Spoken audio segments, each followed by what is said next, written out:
justement cette chute, l'homme était en parfaite communion avec Dieu. N'est-ce pas?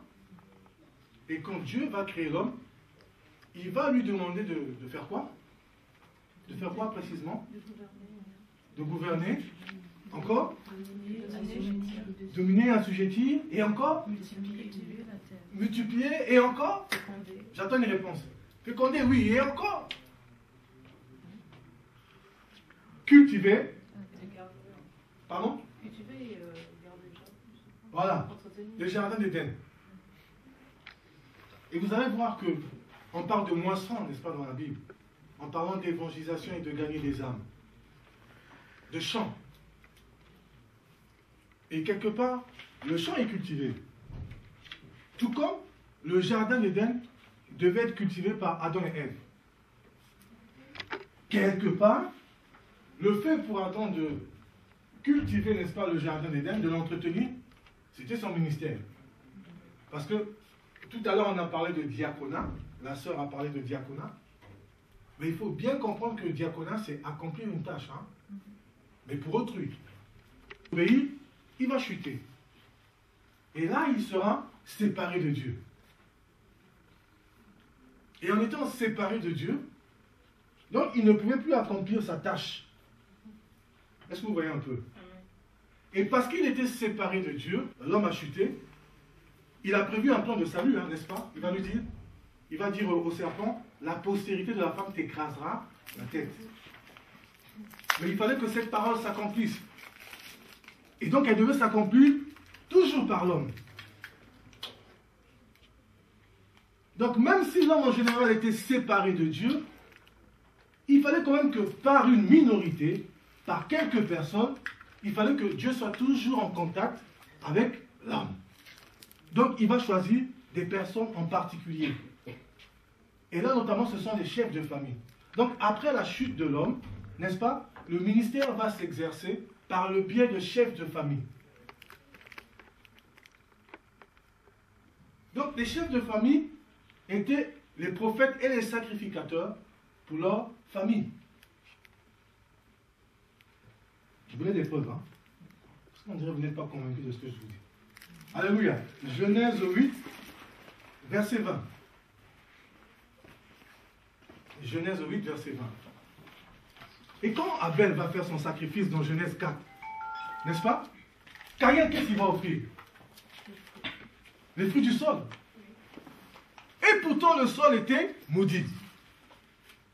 Et c'est pour ça, quelque part, que Dieu a refusé son sacrifice. Est-ce que vous voyez un peu?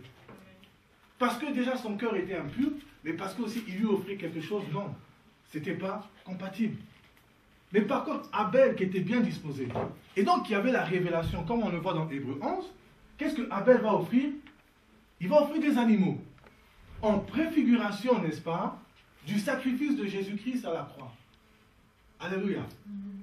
Donc Abel, quelque part, il a adoré. Amen. Et ça, c'est dans Genèse 4. Mais lisons Genèse 8, verset 20.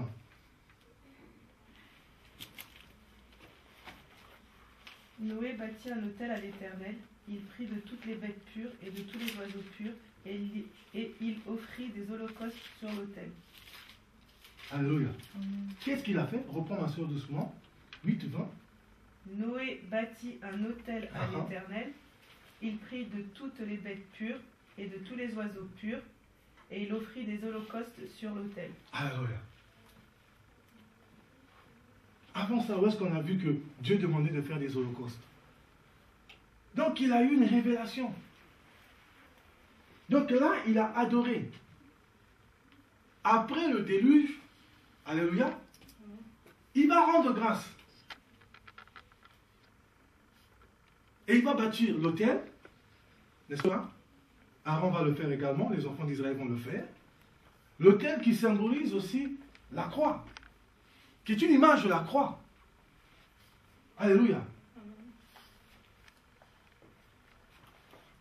Donc, quelque part, ce que nous voyons là, dans Genèse chapitre 8, verset 20, quelque part, on va dire c'est l'essence même du ministère, c'est le ministère.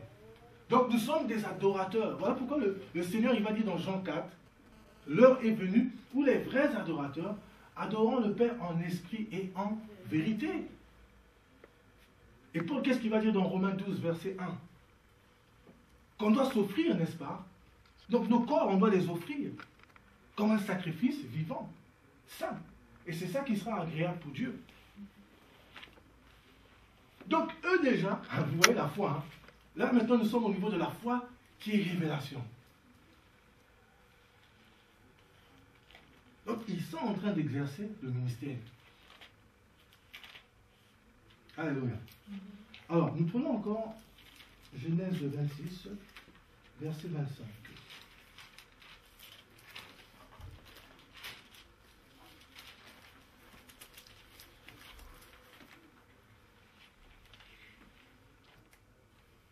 Il bâtit là un autel, invoqua le nom de l'Éternel, et y dressa sa tente. Et les serviteurs d'Isaac y creusèrent un puits. Alléluia. Il bâtit là un autel. Donc tous étaient des adorateurs. Alléluia. Et ça c'est bon, bien sûr, hein, c'est physique. Hein. Mais dans ton cœur là, est-ce qu'il y a l'autel? Est-ce que tu es capable, n'est-ce pas, régulièrement, de prendre un moment et de te prosterner et de rendre grâce à Dieu? Donc là, ça prouve que tous ces gens, tous ces personnages avaient une intimité avec le Père. Quelque part, le ministère, c'est ça, mes amis, mes soeurs, et mon frère aussi qui filme. C'est avoir, n'est-ce pas, l'intimité avec Dieu. Donc ce que Adam, n'est-ce pas, avait perdu dans le jardin d'Éden, et que l'humanité entière a perdu. Vas-y, ma soeur, honte. Il n'y a pas de souci. Donc, vous me voyez, avant, n'est-ce pas, la chute de l'homme, Adam, quelque part, qui cultivait le jardin d'Éden, ensuite, chute de l'homme, et à ce moment-là, le Seigneur va passer par le chef de famille. Amen. Jusqu'à ce qu'on arrive aux enfants d'Israël. Alléluia. Donc, après la loi, quels sont les hommes qui vont donc exercer le ministère? Eh bien, ce sont les enfants d'Israël. Tel qu'on le voit dans Exode 19, verset 6.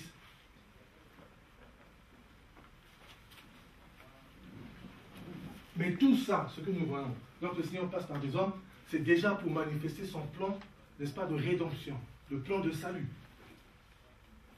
Hein? Et on a oublié de dire ce verset, mais le ministère c'est quoi? C'est que nous avons en nous la parole de réconciliation. Réconcilier le monde avec Dieu. Je vais revenir sur ça tout à l'heure. Mais si, dans ton ministère, quel qu'il soit, la prédication, le chant, je ne sais pas quoi, la grâce que tu as reçue, hein, tous on peut adorer. Mais il y en a, je précise encore, comme je l'ai dit hier, qui ont des grâces particulières, notamment par rapport au chant. Donc si, dans l'exercice de ton ministère, tu n'arrives pas à réconcilier les gens avec Dieu, c'est que tu échoues quelque part. Donc tu dois montrer Dieu aux gens. Il faut que les gens, en voyant ton ministère, en profitant de ton ministère, qu'ils rencontrent Dieu. Et pour ça, tu dois véhiculer la présence de Dieu. Hein? Tu dois être connu de Dieu. Et ce n'est pas une histoire de venir, de balancer des versets, de raconter des choses. Non, non, non. C'est tu présentes le Père aux gens. Grâce à Jésus. Par la grâce, n'est-ce pas, manifestée à la croix. Est-ce que c'est clair? Alléluia. Donc nous parlons de l'origine du ministère. Hein? Donc à un moment, le Seigneur passe par les chefs de famille. Amen. Jusqu'aux enfants d'Israël. Et nous avons lu quel était le rôle des chefs de famille quand ils voulaient se rapprocher de Dieu, c'était des autels. Et le Seigneur, quand il va demander, n'est-ce pas, aux enfants d'Israël, dans Exode 19, n'est-ce pas, de s'humilier et de le reconnaître comme Dieu, il y a un sacerdoce qui va commencer. On va le lire tout à l'heure également, dans Exode 28. Alléluia. Amen. Alors, lisons déjà Exode 19, verset 6.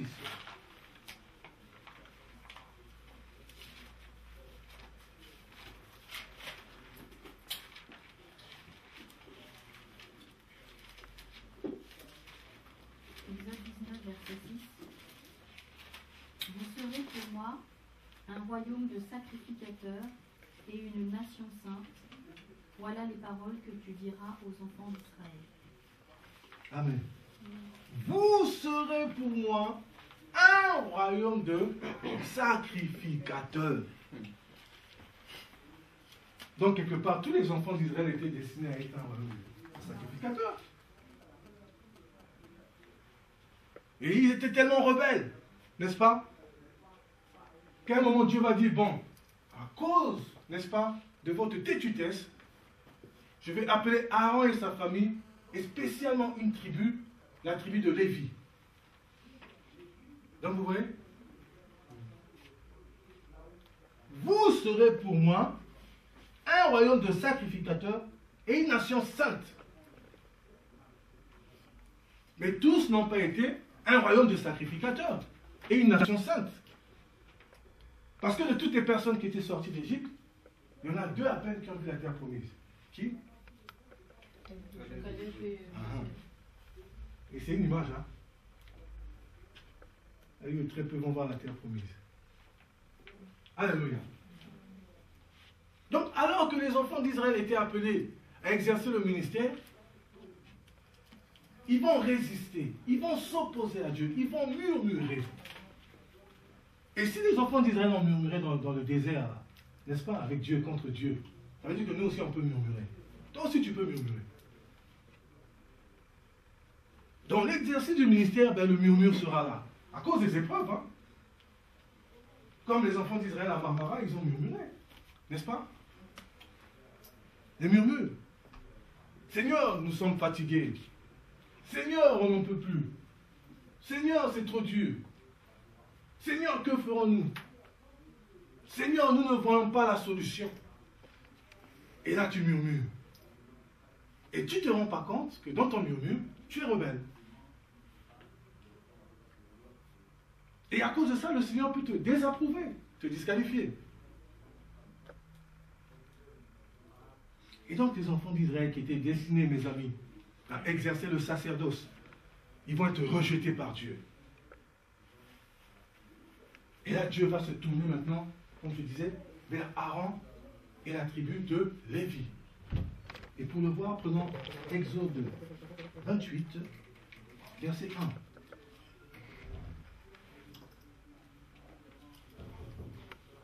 La personne qui a trouvé peut faire la lecture.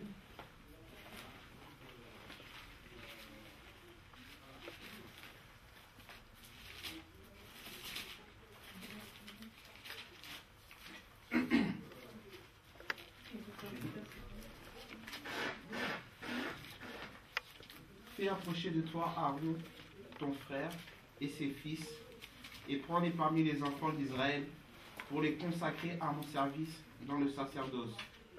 Aaron et les fils d'Aaron, Nadab, Abihu, Éléazar et Itamar. Alors, vous voyez? Donc le Seigneur rétrécit. Donc nous parlons de l'historique du ministère. Hein. Les familles, après Dieu, par rapport à la promesse qu'il avait tenue à Abraham, Isaac et Jacob, il va mettre de côté Israël. Mais Israël va le rejeter. Et là, il va sélectionner une famille toujours et une tribu au sein des enfants d'Israël. Aaron et sa famille, n'est-ce pas? Et la tribu de Lévi. Oui, mon frère, vas-y. Comme je n'étais pas là, ça a commencé par les familles, c'est ça? Oui. Tu verras tout à l'heure, tu hein? Et je pense qu'il y a des gens qui sauront te faire un résumé exhaustif, complet, percutant, efficace. Alléluia. Ouais. Mais ça, Aaron, répétez Aaron. Aaron. Non, tout le monde n'est pas là. Aaron. Aaron. Ça, c'était une préfiguration. C'était l'ombre des choses à venir. Alléluia. Aaron va recevoir le bâton. Mais est-ce que Aaron était de la tribu de Juda? Non. Dans Genèse 49, on dit que le bâton a été remis à Juda. Alléluia. Alors pourquoi Aaron avait un bâton? Et vous allez voir qu'à un moment, quand les gens vont contester, Moïse va dire amenez tous vos bâtons. Et on va voir le bâton qui va fleurir. Et quel est le bâton qui avait fleuri? Mes amis, allez dans la nature, prenez un bâton. Essayez de faire tout ce que vous voulez. Jamais ça va fleurir. Et pourquoi ce bâton avait fleuri? Amen. C'est une image de la résurrection. Alléluia. Le bâton a ressuscité. Est-ce que vous voyez un peu? Donc Aaron, qui n'est pas de Juda, il avait un bâton. Donc il n'était pas censé porter le bâton, tout comme il n'était pas censé être souverain sacrificateur, parce qu'il n'était pas encore réconcilié avec le Père. Il y a un seul qui est réconcilié avec le Père, c'est Jésus. Amen. Oh my God. Donc, c'était l'ombre des choses à venir. Et ce qui s'est passé dans le Sinaï, c'est différent de ce que nous voyons aujourd'hui. Tel que le ministère s'est manifesté avec les enfants d'Israël, avec Aaron, c'est différent d'aujourd'hui. Regardez, Dieu va donner la loi à un peuple qui était déjà formé. N'est-ce pas? Quand ils sont sortis d'Égypte, ils étaient formés. Les 12 tribus. Donc, ils connaissaient Dieu de par leurs ancêtres Abraham, Isaac, Jacob. Donc, quelque part, Dieu va leur donner la loi pour les canaliser. Parce qu'ils savaient qu'ils étaient têtus. Mais ils savaient également qu'ils n'avaient pas la capacité, n'est-ce pas, pour accomplir cette loi. Parce qu'ils n'avaient pas l'esprit. Est-ce que vous voyez un peu? Alors qu'aujourd'hui, n'est-ce pas, avec la grâce, parce que nous sommes sous la grâce, Dieu vient chercher des gens qui sont perdus. Les enfants d'Israël n'étaient pas perdus parce qu'ils connaissaient Dieu. N'est-ce pas? De par leur Père. Mais avec l'évangile, n'est-ce pas, prêché aujourd'hui, cet évangile est prêché à des gens qui ne connaissent pas le Seigneur. Et il faut leur montrer le Père. Par Jésus. Rien d'autre que ça. Moi, je suis là. Je ne suis pas là pour montrer ma veste, pour me prêcher moi-même, pour prêcher des versets, pour parler français. Je suis là pour vous présenter Christ. Alléluia. Amen. Celui qui est l'essence même du ministère. Amen. Et c'est ça que nous devons faire, n'est-ce pas, lorsque nous exerçons dans les assemblées locales, lorsque nous prêchons dans la rue. Nous présentons Christ. L'amour de Dieu manifesté, n'est-ce pas, par Christ. Car Dieu a tant aimé le monde qu'il a donné son Fils unique afin que quiconque croit en lui ne périsse point, mais qu'il ait la vie éternelle. Voilà. Alléluia. Amen. Donc, dans le désert, c'était la loi. Et nous savons tous que la loi ne sauve pas. Tu fais ça, tu feras ça. Mais il n'avait pas pour autant la capacité.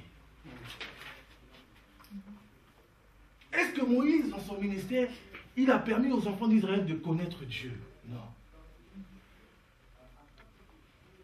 Il avait un ministère, c'est sûr, il était prophète. Mais il n'a pas réconcilié, n'est-ce pas, les hommes avec Dieu. Amen. Hein? Amen. Alors, prenons Galates 3 déjà. Et on va comprendre ce que je dis. Et à la maison, vous lirez les chapitres 4 et 5, où on fait une comparaison entre justement la loi et la grâce. Galates chapitre 3. Et on va parler tout à l'heure, on verra. Donc, la valeur ajoutée de Christ. Amen. Hein? La différence entre le sacerdoce d'Aaron et celui de Christ. Le sacerdoce de Moïse et celui de Christ. L'auteur aux Hébreux dit que Moïse était serviteur dans la maison. Mais Christ, lui, était fils. Alléluia. Alors, toute la différence, elle est là. Le serviteur ne peut pas savoir ce que son maître fait. Alors que le Fils, alléluia, le Fils, il est dans l'intimité du Père.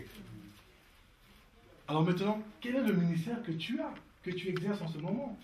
Le ministère de serviteur, donc celui qui ne connaît pas le Père, mais qui prêche quand même, donc il est en train de servir. Il sert les autres dans l'assemblée, mais ce n'est pas pour autant qu'il connaît le Père, qu'il est dans l'intimité du Père, et donc il arrive à présenter le Père aux gens, ou bien tu as le ministère du Fils, celui qui est dans l'intimité du Père, n'est-ce pas? Et qui arrive à présenter le Père aux autres. Parle en langue, prêche, chante, prie. L'essentiel, c'est que tu nous montres le Père. Dans ta prière, on veut voir le Père. Dans tes chants, on veut voir le Père. Dans ton enseignement, on veut voir le Père. Dans ta prédication, on veut voir le Père. Dans l'exhortation, on veut voir le Père. Dans les libéralités, on veut voir le Père. Parce que tout ça, c'est le ministère. Et les dons. Alléluia. Alors, Galates 3.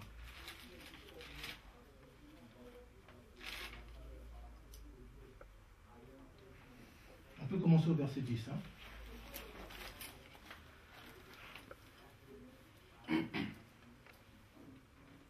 Oui, allez-y. Galates chapitre 3, verset 10. Et maintenant, est-ce la faveur des hommes que je... Et maintenant, est-ce la faveur des hommes que je désire ou celle de Dieu? Est-ce que je recherche à plaire aux hommes? Si je plaisais encore aux hommes, je ne serais pas serviteur de Christ. C'est Galates 3. Ah, chaud. C'est bien que tu prennes ce verset-là aussi. Hein. C'est très bien. Ça, c'est vraiment l'esprit. Hein. Si je cherchais encore à plaire aux hommes, je ne serais pas appelé serviteur de Dieu. Ah oui. On aime tellement faire plaisir aux hommes plus qu'à Dieu. Hein. C'est vrai ça. Vas-y, ma soeur. Que Dieu te bénisse.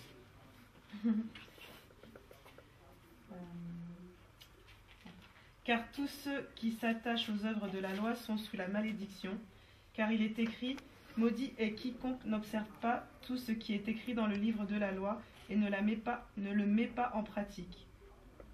Continue. Oui, continue. Et que nul ne soit justifié devant Dieu par la loi. Cela est évident, puisqu'il est dit, le juste vivra par la foi. Or, la loi ne procède pas de la foi, mais elle dit, celui qui mettra ces choses en pratique vivra par elles. Amen. Or, la loi ne procède pas de la foi, mais elle dit, celui qui mettra ces choses en pratique vivra. Est-ce que vous voyez un peu? Celui qui mettra ces choses en pratique vivra. Mais elle ne te dit pas comment mettre les choses en pratique. Elle n'a pas la possibilité de t'aider à mettre les choses en pratique. Et quand tu n'es pas, justement, dans la grâce, tu n'arrives pas à manifester cette grâce, dans ton ministère, tu vas dire aux gens, mettez les choses en pratique, mais tu ne verras pas de fruits. Est-ce que vous voyez un peu? Nous prêchons, nous faisons des délivrances et tout ça. Et on se dit, mais je ne comprends pas, telle personne, ça fait 10 ans qu'elle est là, elle ne change pas. C'est peut-être pas Dieu, Dieu n'a pas changé. Hein. Il est le même hier, aujourd'hui, éternellement. Il peut permettre des épreuves, c'est sûr. Peut-être que ce n'est pas non plus la personne qui est là. Et peut-être que le problème, c'est toi. Tu n'arrives pas à lui montrer Christ. Moïse a tout fait, n'est-ce pas? Il a tout fait. Mais il n'a pas pu changer les enfants d'Israël. Ils sont morts dans le désert, pour la plupart. Alléluia. Mais lorsque Christ est arrivé, est-ce que vous voyez un peu? Verset 10. Car tous ceux qui s'attachent aux œuvres de la loi sont sous la malédiction. La malédiction dont je parlais, n'est-ce pas? Qui est déjà arrivée dans le jardin d'Éden. Cette malédiction, c'était quoi? On l'a dit tout à l'heure, c'était la séparation d'avec Dieu. Mes amis, est-ce que vous me suivez, s'il vous plaît? Oui. C'est clair?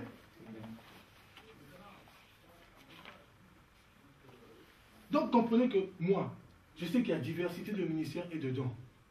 Mais je dis que le point central de tout ministère, c'est de réconcilier l'homme avec Dieu. L'homme est maudit, n'est-ce pas? Alors, il faut faire partir cette malédiction. Et ce n'est pas par la loi, mais c'est par la grâce qui vient par Jésus. Donc il faut présenter Christ aux gens. Il faut que Christ s'imprègne dans la vie des gens. Car c'est ça qui va les sauver. Ce n'est pas nous qui sauvons. Tout comme Moïse ne pouvait pas sauver. Et pourtant il avait une grâce particulière. Il a accompli des miracles. Vous imaginez un peu la mer Rouge? Non. Regardons un peu. Essayons un peu d'imaginer ce récit. Ils sont sortis d'Égypte, les 10 plaies. Et ils arrivent devant la mer Rouge. Ah, il y avait du monde derrière. Hein?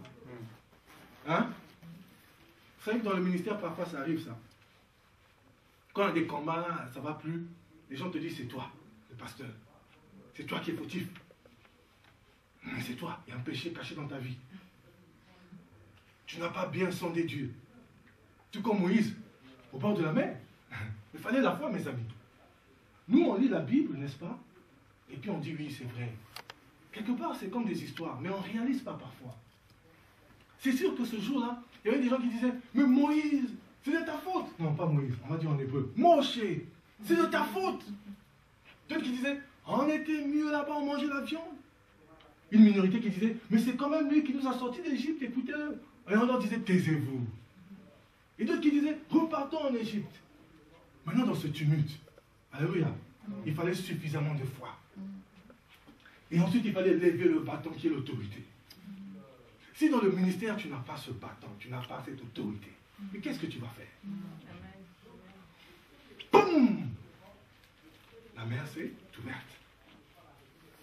Et ils ont traversé jusqu'à la terre promise.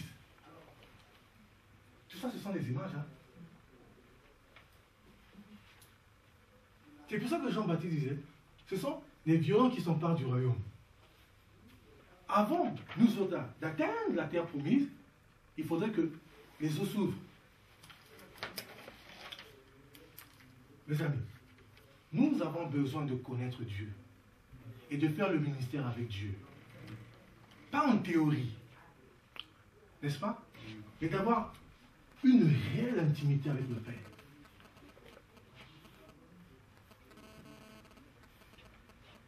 Alléluia. Donc, même Moïse qui a accompli des exploits, qui avait une grâce particulière, il n'a pas pu sauver les enfants d'Israël. Parce que le salut ne pouvait pas venir avec la loi. Le salut ne viendra jamais avec la loi. Le salut vient avec la grâce. Donc, le salut vient avec Christ. Et donc, évitons d'être des gens qui sont dans la loi. Donc, quelque part, des gens qui condamnent. Parce que la loi, c'était la condamnation. L'obligation. Mais la grâce, c'est l'amour. Amen, hein? Une faveur imméritée. Moi, quand je parle de grâce, hein, je dis, mais je suis favorisé. Puisqu'on dit faveur imméritée. Donc, ça veut dire quelque part que je suis favorisé, que nous sommes favorisés. Ça, maintenant, en tant que ministre, tu dois réaliser que tu es favorisé. Et tu dois le faire comprendre aux autres qu'ils sont favorisés. Là, on parle de mariage pour tous. Et il y en a qui se marient, qui trouvent ça normal. Toi, tu es là, tu écoutes l'évangile. Et si les rôles étaient inversés, mon Dieu, quelle horreur. C'est pas une grâce. Qu'est-ce qu'ils ont fait pour se retrouver à cette place? Et nous ici. Alléluia. Amen. Hein? Donc, on va lire les passages tout à l'heure hébreux. La loi ne pouvait pas sauver. Le sacerdoce, c'est de ça que je parlais, le sacerdoce de Moïse et Aaron ne pouvait pas sauver. Mais c'était une préfiguration de ce que Christ devait accomplir. Mais faire attention à nous autres, n'est-ce pas, de ne pas vivre sous la loi, sous la malédiction. Donc de dire aux gens, tu feras, tu feras, tu feras. Dans tes prédications, c'est toujours tu feras, tu feras, tu feras. Mais tu ne montres pas aux gens comment faire. Parce que toi-même, tu ne sais pas comment faire.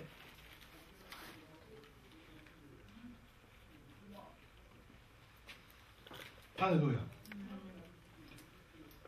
Donc je disais, Adam et Ève dans le jardin d'Éden, les chefs de famille, Abraham, Noé, consort, et on arrive aux enfants d'Israël. Et au niveau des enfants d'Israël, c'est la loi.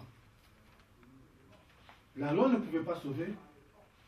Et la loi était une image de ce que Christ devait accomplir. Et donc une image du véritable ministère. Alléluia. Ça va pour tout le monde?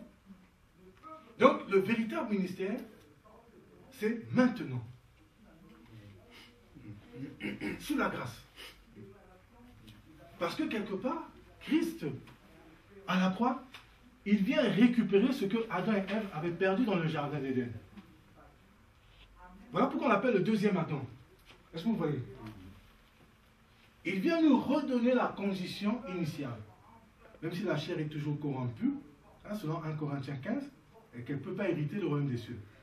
Mais la condition initiale. Amen. Hein? Donc Adam et Ève Adam qui caressait la tête du lion. Donc aujourd'hui, tu parles aux autres, tu caresses la tête du lion. Hein? Et on va voir si réellement tu as le ministère. Quand le lion fait bon, toi tu arrives, tu dis au lion, c'est mon ancêtre qui t'a appelé comme ça. Tu caresses sa tête. Hein? C'est un peu pour plaisanter. Mais c'est pour dire simplement que l'homme a récupéré sa condition initiale. Laquelle déjà, il est réconcilié avec Dieu.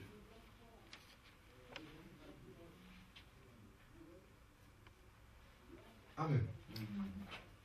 Et ce que le Seigneur avait dit aux enfants d'Israël par Moïse, vous serez pour moi un royaume de sacrificateurs qui ne s'est pas accompli parce qu'ils ont rejeté Dieu et parce qu'ils étaient sous la loi, ils n'avaient pas la capacité d'appliquer cette loi.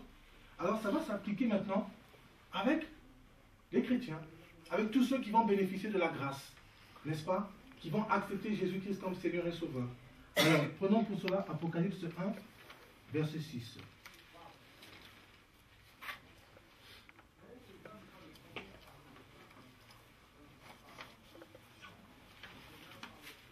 Et donc, vous lirez à la maison hein, Galates 4 et Galates 5. Hein. Nous avons lu une partie du chapitre 3.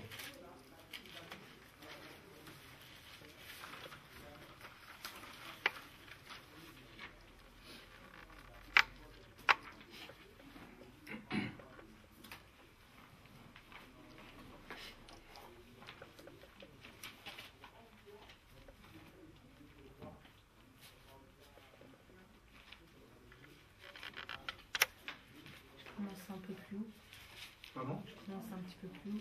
Oui, vas-y. À celui qui nous aime, qui nous a délivrés de nos péchés par son sang, et qui a fait de nous un royaume des sacrificateurs pour Dieu, son Père, à lui soit la gloire et la puissance au siècle des siècles. Amen. Amen. Il a fait de nous un royaume de... Amen. Adam et Ève ont péché. Dieu restreint, il parle au chef de famille, il arrive aux enfants d'Israël, les enfants d'Israël le rejettent, il trie, n'est-ce pas, Aaron et la tribu de Lévi, mais quand Christ arrive, alléluia, parce que nous sommes réconciliés avec lui, le Père, donc nous devenons tous des sacrificateurs. Amen, hein? Amen. Tous nous sommes des sacrificateurs. Moi qui vous parle, j'en suis un, au nom de Jésus. Et vous qui m'écoutez, vous êtes aussi des sacrificateurs. Amen. Ceux qui ne sont pas avec nous, ils sont aussi sacrificateurs. Donc il ne peut pas avoir de clergé, il ne peut pas avoir des classes, il ne peut pas avoir des castes. Surtout lorsque le titre va arriver. Parlons-en. Les gens sont humbles, simples, tant qu'ils sont frères ou sœurs. Et dès qu'on va poser la main, apôtre, ça va changer la démarche. N'est-ce pas? La démarche sera maintenant apostolique.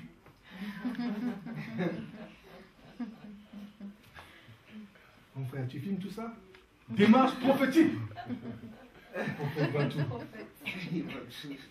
Démarche évangélique. Le feu. Démarche doctorale. La démarche va changer. Parce que le titre est là. Et on va se croire supérieur aux autres.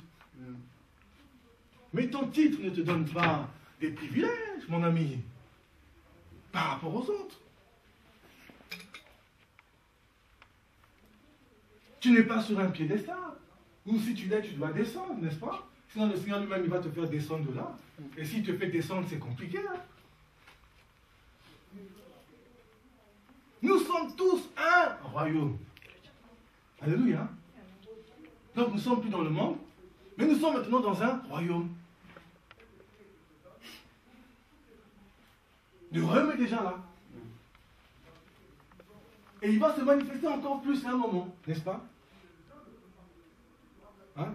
Comme nous reviendrons tout ça sur les chevaux avec lui, à la tête, nous serons derrière. Est-ce que vous voyez? Tous nous sommes des sacrificateurs. Et quelle était la mission du sacrificateur? Qui peut répondre? Hein? Je parlais d'Aaron et de la tribu de Lévi. Aaron était le souverain sacrificateur. Hein? Donc celui qui rentrait dans la présence du Père une fois par an. Est-ce que vous voyez? Et les autres faisaient un travail derrière. Ils faisaient quel travail? Ils faisaient le sacrifice. Oui, et quoi encore?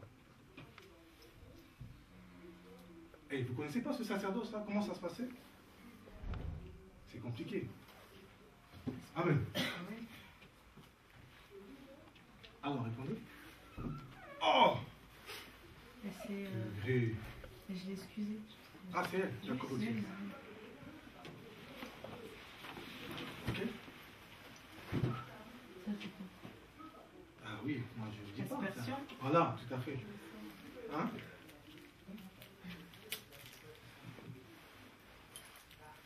Donc tous, je disais, nous sommes des sacrificateurs, mes amis. Tu es prophète, tu es sacrificateur. La personne qui balaie là, le local dans lequel on prie, pareil. Sacrificateur. Donc par rapport à cette personne, tu ne peux pas ressentir, n'est-ce pas, des privilèges quelconques, te dire je suis supérieur. Non. Et comme on l'a vu, n'est-ce pas, le ministère c'est servir les autres. Donc être à la disposition des autres. N'est-ce pas? À la disposition des autres. Qu'est-ce que ça veut dire? Le don que tu as, la parole, l'enseignement, je ne sais pas quoi, le don de guérison, mais c'est à la disposition des autres, c'est pour les autres, c'est pour ceux qui sont malades. Le don de guérison, c'est pour celui qui est malade. L'enseignement, c'est pour celui qui a besoin d'être assis dans la parole. Donc, celui qui en a besoin. Mais tu ne vas pas faire des enchères avec le don que tu as reçu. Vous avez reçu gratuitement, donné gratuitement. Alléluia. Là, je parle aussi, c'est par expérience, c'est par vécu. Ce que moi j'ai vécu, ce que j'ai vu autour de moi, étant donné que nous sommes dans le ministère, donc je suis obligé de revenir sur ce genre de choses. Parce que l'orgueil, vous savez, ah non, c'est une chose dangereuse. Si je vole le portable de la sœur, je saurais que j'ai volé, n'est-ce pas? Oui. Je saurais que j'ai volé, que je suis parti avec. Mais tu peux être orgueilleux, tu ne le sais pas. Tu vas commettre ta débauche, tu vas boire de la bière, de l'alcool, et tu te saoules, tu sauras. La personne qui va commettre de l'impudicité, elle sait. Avant même d'aller, elle sait qu'elle va le commettre, n'est-ce pas? Et une fois qu'il lui dit ne va pas, elle dit ah, je fais quand même, je veux maîtriser. Hein? Je veux maîtriser comme Samson. Et elle va. Et comme Samson, elle ne maîtrise rien. Tu sauras. Mais par contre, l'orgueil. Oh, attention, frère, hein? Ce soit un peu l'orgueil. Oh, dis. Dieu me parle. Je le vois. Cet après-midi, encore, il m'a donné une vision. Si tu es orgueilleux, il va me donner des visions. Ah, dis. Oh. Ça, c'est arrivé à un homme de Dieu que j'ai beaucoup apprécié. Aux Antilles. Quand il prêchait, mes amis, c'était une gloire terrible qui se manifestait. Mais quand une de ses diaconesses lui dit, parce qu'elle avait eu une vision de Dieu qui était authentique, cette maman-là, quand elle a des visions, il faut trembler.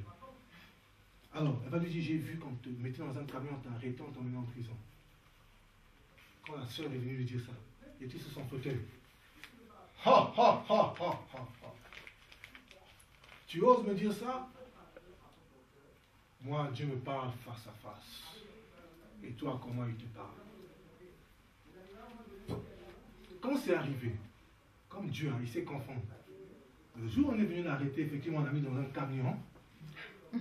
C'était le jour d'une réunion de prière. Et la soeur venait pour la prière. Et le pasteur était dans un camion menotté. Et il a regardé la soeur. Leurs yeux se sont croisés. Tu dis Amen. Leurs yeux se sont croisés. Et là, il s'est souvenu de la parole de la sœur.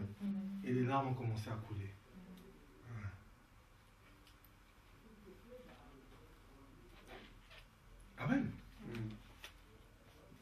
Donc c'est quelque chose qui peut venir facilement. Les paroles des hommes, n'est-ce pas? Si tu ne les gères pas, tu peux devenir orgueilleux. Dieu agit trop avec toi. Si tu ne rends pas la grâce, toute la gloire au Seigneur, tu peux devenir orgueilleux. Et ça veut dire que tu te crois supérieur aux autres, alors qu'ils sont sacrificateurs comme toi. Alléluia. Alléluia. Amen. Moi, à un moment aussi, je pense que je le suis toujours un peu, tant que la chair sera là. Mais j'étais très orgueilleux. Le Seigneur m'utilisait dans l'implantation des assemblées. Nous avons travaillé avec mon épouse de l'assemblée d'Évry, là, bras de fer. C'est une cellule qu'on avait commencé à Corbeil. 11 personnes. Après, on a trouvé ce local. La première réunion dans ce local, il y avait déjà plus de place, les gens étaient debout. Près de 250-300 personnes. Moi, quand j'ai vu ça. Et parfois, on est orgueilleux, hein, mais on ne veut pas le reconnaître. Ah, Dieu marche avec toi. Première réunion comme ça. Oh frère, laisse, toute la gloire revient au Seigneur. Au fond de toi, tu es content. Hein? C'est ça la vérité. On est très hypocrite. Dis non, toute la gloire revient au Seigneur. Non, au fond de toi.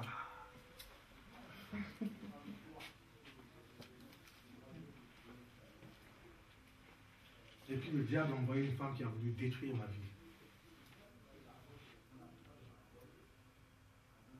Quand cette histoire est arrivée, cette femme est arrivée, mon épouse m'a dit on divorce. Oui, écoutez, moi je ne cache rien. Hein? Vous êtes des gens matures, n'est-ce pas? Pour ça vous êtes là. Il y en a qui me regardent, qui sourient, qui disent comment est-ce possible? Oui. Quand le diable a décidé de te détruire, nous parlons du ministère, vous êtes assis là. Mais il vous regarde aussi, hein? Il vous voit. Le frère qui filme comme ça la caméra, il le voit. Toi qui es assis, qui croise les jambes, il te voit. Et comme je disais, quand il t'a ciblé, hein, à l'époque dans le Far West, on était wanted. C'est comme vous voyez les batailles d'avions là. Un avion qui est derrière, qui suit l'autre et qui ne lâche pas. Il ne te lâche pas. S'il n'y a pas la grâce, s'il n'y a pas la crainte, s'il n'y a pas la sainteté, tu fléchis, tu cèdes. Et moi, il avait décidé de me détruire. Et il a failli me détruire.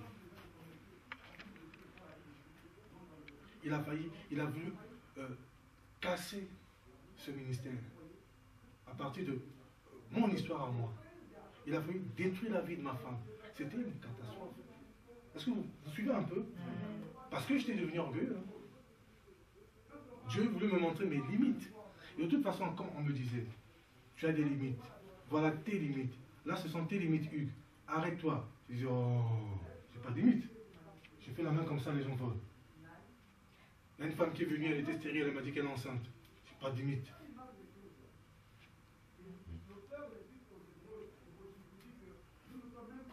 Quand l'onction va se manifester dans ta vie, c'est très dangereux aussi. C'est bien, c'est très bien, c'est une bonne chose. Répétez, c'est une bonne chose. C'est très bien. Très bien. Mais c'est aussi compliqué.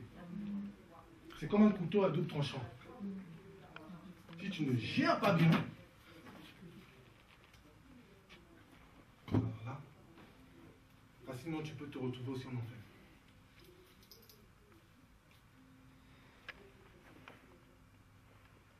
Et je faisais des nuits. J'entendais l'esprit de mort taper à ma fenêtre.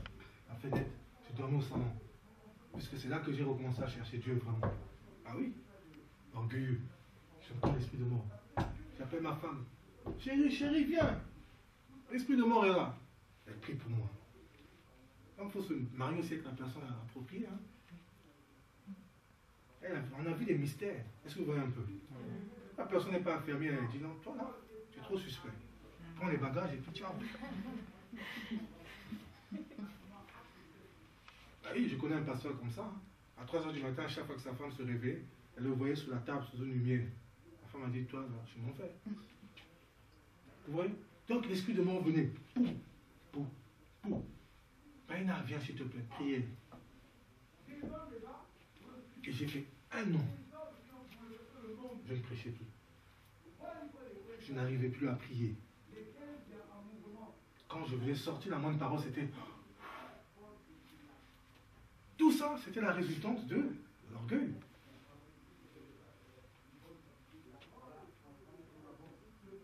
Hein? Le ministère? Attention. Attention à l'orgueil.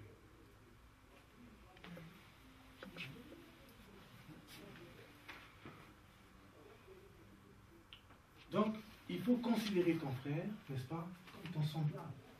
Voilà pourquoi Jésus va dire, aimez-vous les uns les autres. Quand ils se battaient là pour savoir qui était le plus grand, oh, Jésus a dit, mais c'est pas le problème. Celui qui veut être le plus grand, qu'il soit le plus petit. Ça devait choquer. Hein? Parce que quand on va prêcher, c'est la compétition. Moi, si l'autre a prêché, moi je veux mieux prêcher. Si l'autre a dégagé, je vais plus dégager encore. C'est ça.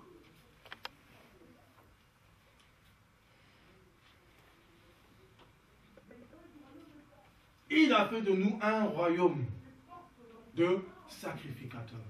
Un royaume. Donc notre patrie maintenant, elle est céleste.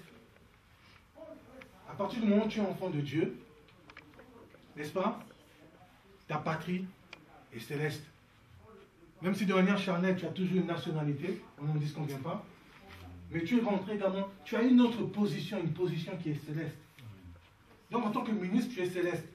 Quand je dis céleste, ce n'est pas pour faire peur aux gens, pour mystifier les choses, c'est pas ça.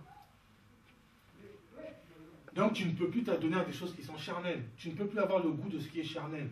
Parce que tu regardes les choses en haut. Paul disait aux Colossiens, attachez-vous aux choses en haut, où Christ est assis à la droite de Père. Et ne vous attachez pas aux choses en bas.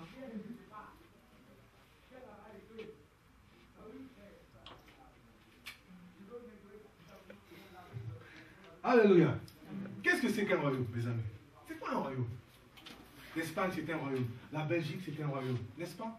La France, à l'époque, était un royaume. Le Maroc était un royaume. Le Swaziland était un royaume. Le sultanat du Brunei, ce sont des formes de royaume. La Grande-Bretagne, je pense, c'est un royaume.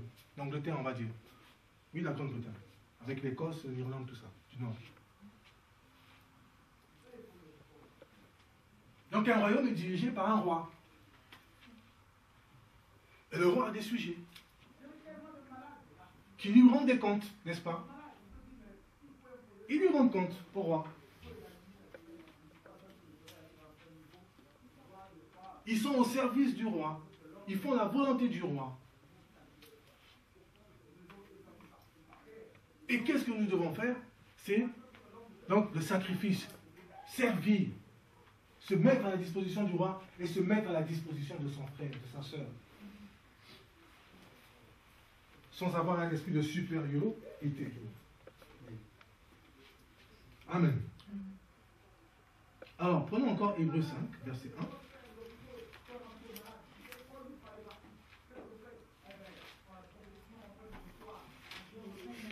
Oui, chapitre 5, verset 1.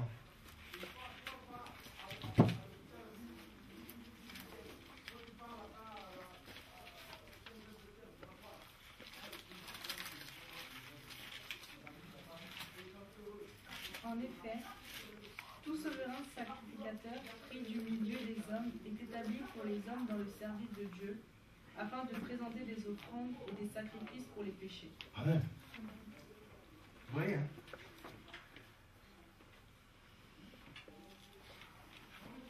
C'était la mission d'Aaron, mais les péchés qui étaient pardonnés, ils n'étaient pas complètement pardonnés, c'était couvert, comme dit la Bible, et c'est Christ qui est venu une fois pour toutes pour le pardon des péchés. Mais là, on nous parle de la mission de Christ. Est-ce que vous voyez un peu?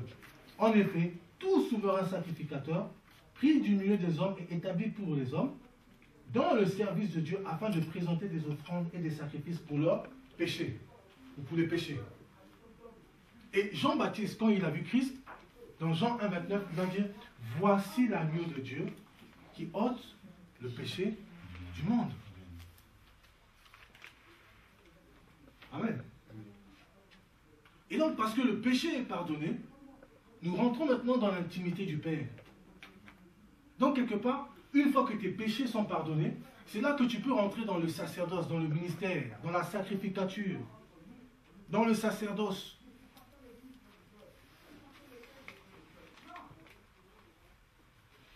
Et ça, c'est par le souverain sacrificateur, Christ. Ce que je veux dire en fait, c'est que si tu n'as pas Christ dans ta vie, ça ne sert à rien de servir, de faire quoi que ce soit. Hein? Et je ne dis pas Jésus-Christ, je te reconnais comme mon Seigneur et mon Sauveur. Hein? Non, il est d'abord dans ton cœur. Est-ce que vous voyez un peu? Parce qu'il y a des gens qui l'ont dit, mais Jésus-Christ n'était pas dans leur cœur. C'est quand Jésus-Christ sera dans ton cœur, n'est-ce pas, qu'il aura pris toute la place, que là tu pourras commencer à devenir un ministre. Donc à servir. Rappelez-vous le passage d'hier, Galates 2:20. Que disait Paul? Si je vis, ce n'est plus moi qui vis, mais c'est Christ qui vit en moi. Et Paul, c'est un exemple pour nous, n'est-ce pas? Parce que Christ était en lui, voilà pourquoi il a eu un ministère si efficace et impactant.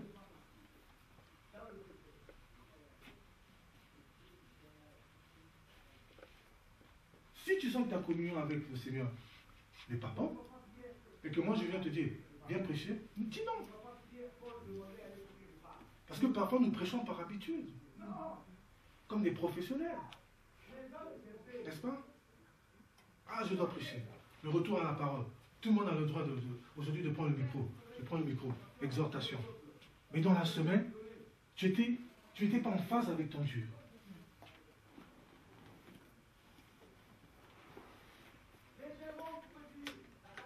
Le péché. Le souverain sacrificateur. Il vient pour enlever le péché. Et quand le péché est parti, alléluia, c'est là qu'on devient des ministres. Rappelez-vous, je reviens encore, Adam et Ève. Adam, sa mission, c'était cultiver le jardin d'Éden, tant qu'il n'y avait pas le péché. Mais quand il va chuter, donc il va pécher, là maintenant il est séparé de Dieu. Donc il n'a plus, quelque part, de service à accomplir pour Dieu. Donc pareil, s'il y a le péché, et qu'on n'est pas pardonné au nom de Jésus-Christ de Nazareth, on ne peut pas accomplir un quelconque ministère, une quelconque tâche.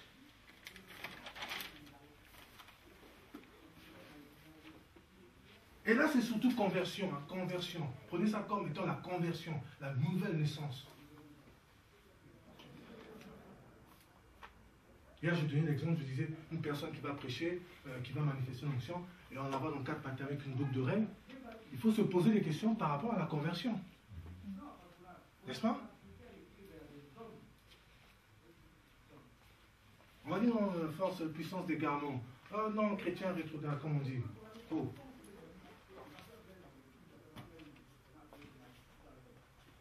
On n'est pas meilleur, n'est-ce pas? Mais, mes amis, non, il y a des niveaux auxquels on ne doit pas arriver. Hein? C'est des choses qu'on doit s'interdire, qui sont à proscrire. Donc, tel que vous êtes là, vous dites, moi, le ministère, jamais plus je ne regarderai en arrière. Comme la femme de Lot, elle est sortie, n'est-ce pas, de Sodome et Gomorrhe. Mais comme elle aimait Sodome et Gomorrhe, qu'est-ce qu'elle a fait? Alors qu'il y avait eu des recommandations. On a dit, ne regardez pas. Sinon, vous êtes transformé en statue de scène. Elle est partie. Ah, Sodome, Gomorrhe.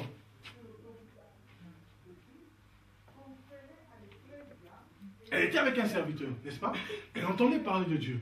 Mais son cœur, n'est-ce pas, était encore à Sodome.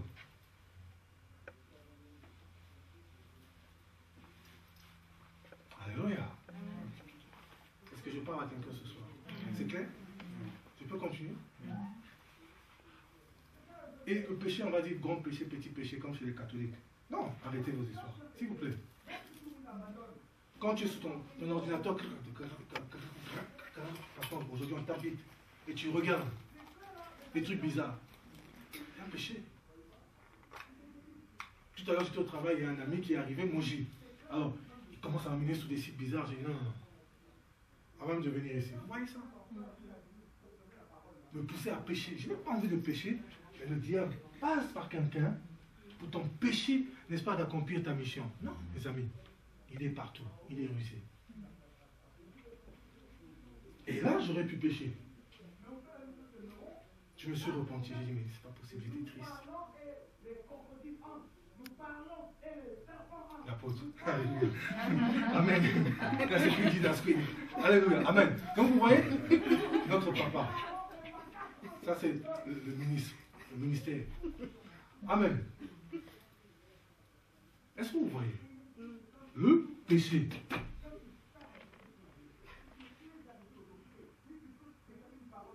Une jalousie là, tu vois ta soeur qui excelle, quand elle prophétise, les gens sont bénis. Toi là, ah! Oui, c'est un péché aussi. Dieu sonde les cœurs et les reins. Amen. Donc je vous dis, mes amis, le péché nous éloigne de Dieu. Hein? Dieu n'écoute pas la prière des pécheurs. Donc si tu n'as pas encore connu la rédemption totale, le pardon de tes péchés, tu n'as pas été libéré de la belle manière de vivre héritée de tes ancêtres, et tu vis continuellement dans le péché, ça ne sert à rien. N'est-ce pas de servir? Parce que comme c'est dit dans Hébreux 10, à ce moment-là, le sacrifice de Christ est vain. Et là, c'est l'attente d'un jugement cruel qui t'attend. Hébreux 10, 26. Donc, par rapport à cette partie, c'est très important, mes amis.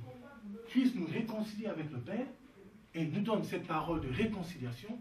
Mais maintenant, faisons attention plutôt à ne pas marcher continuellement dans une vie de péché, à refuser le péché. C'est ça le ministère aussi.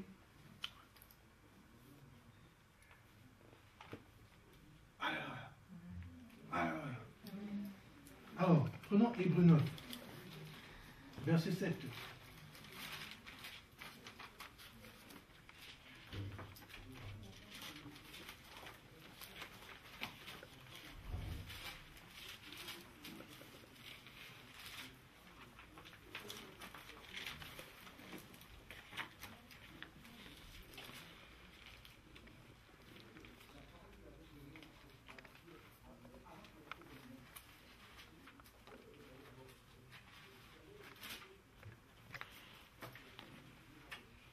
Or, ces choses étant...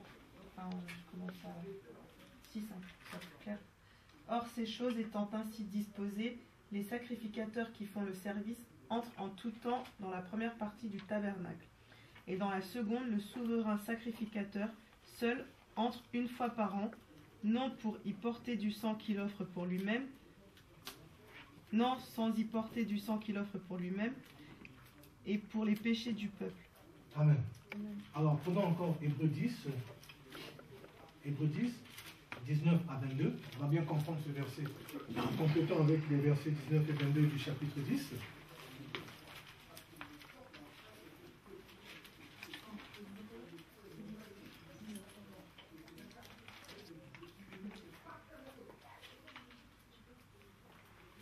Ainsi donc, frères, nous avons au moyen du sang de Jésus une vie pour entrer dans le sanctuaire par la route nouvelle et vivante qu'il a inaugurée pour nous au travers du voie, c'est-à-dire de sa chair.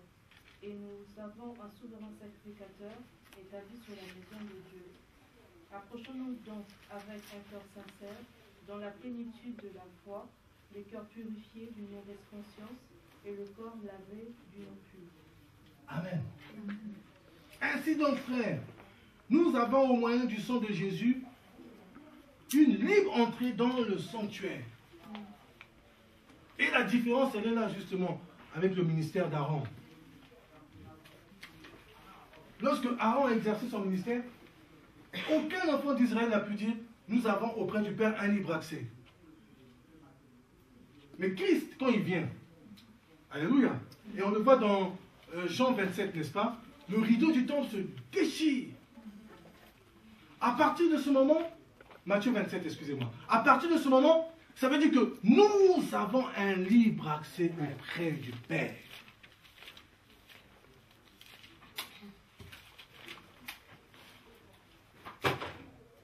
Donc le ministère aujourd'hui, nous sommes tous sacrificateurs. Amen. Parce que les péchés sont pardonnés. Nous pouvons accéder au ministère. Mais une fois que nous sommes dans le ministère, nous avons un libre accès, tous en tant que sacrificateurs, auprès du Père. Et quand je dis qu'il faut présenter Christ aux gens, le Père aux gens, c'est justement amener ces gens-là, n'est-ce pas, dans l'accès. Ils doivent accéder au Père.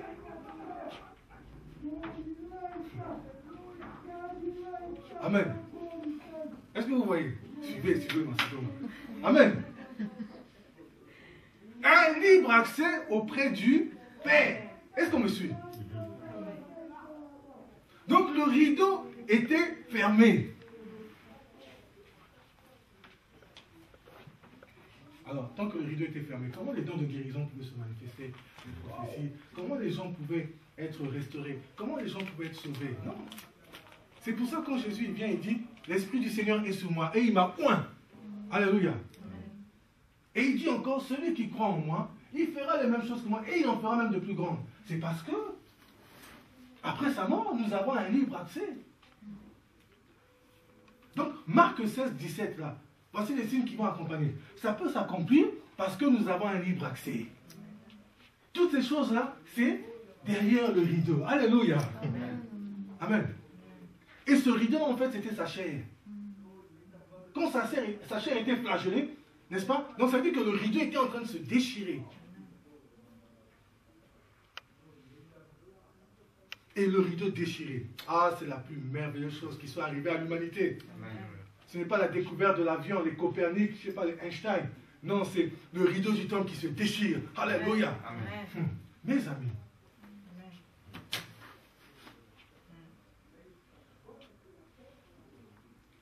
Qu'allons-nous prêcher, mes amis? Quand Paul dit, je suis venu auprès de vous, et je n'ai voulu savoir autre chose que Jésus-Christ et Jésus-Christ crucifié. Ça, c'est l'essence même de la prédication.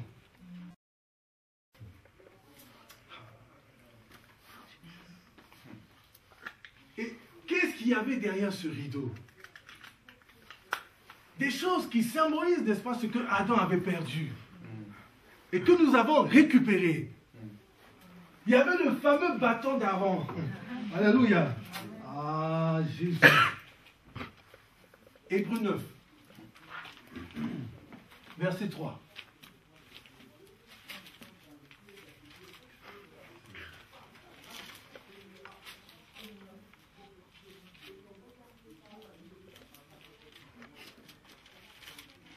Amen. Hébreux 9, 3. Oui. Puis derrière le second voile se trouvait la partie appelée le Saint des Saints.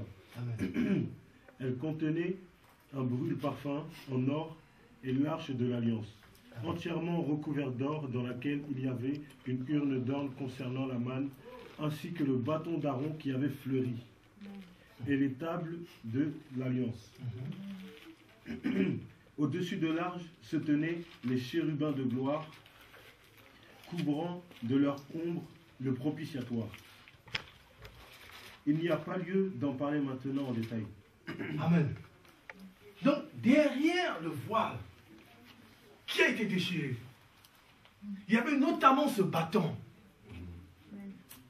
Donc, le voile a été déchiré pour toi et moi. Donc, nous pouvons maintenant rentrer, n'est-ce pas, avoir un libre accès. Et dans cet accès, nous pouvons prendre le bâton qui avait fleuri. Amen. Amen. Amen. Nous pouvons voir les chérubins, n'est-ce pas? Oh my God. L'encensoir des parfums, c'est-à-dire l'adoration.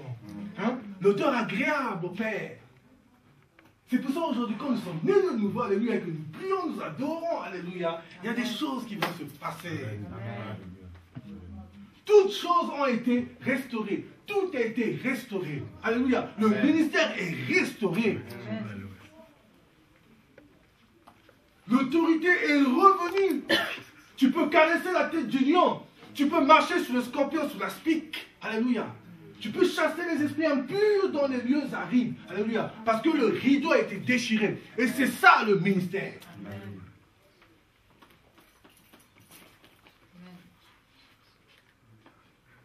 Alléluia. Amen. On dit qu'il y avait des vases d'or. Hein? Il y a des vases d'or et des vases d'argile, de terre même. Maintenant on dit des vases d'or. Pourquoi nous sommes des vases d'or? Parce que nous avons Christ en nous. Donc nous sommes des vases d'honneur.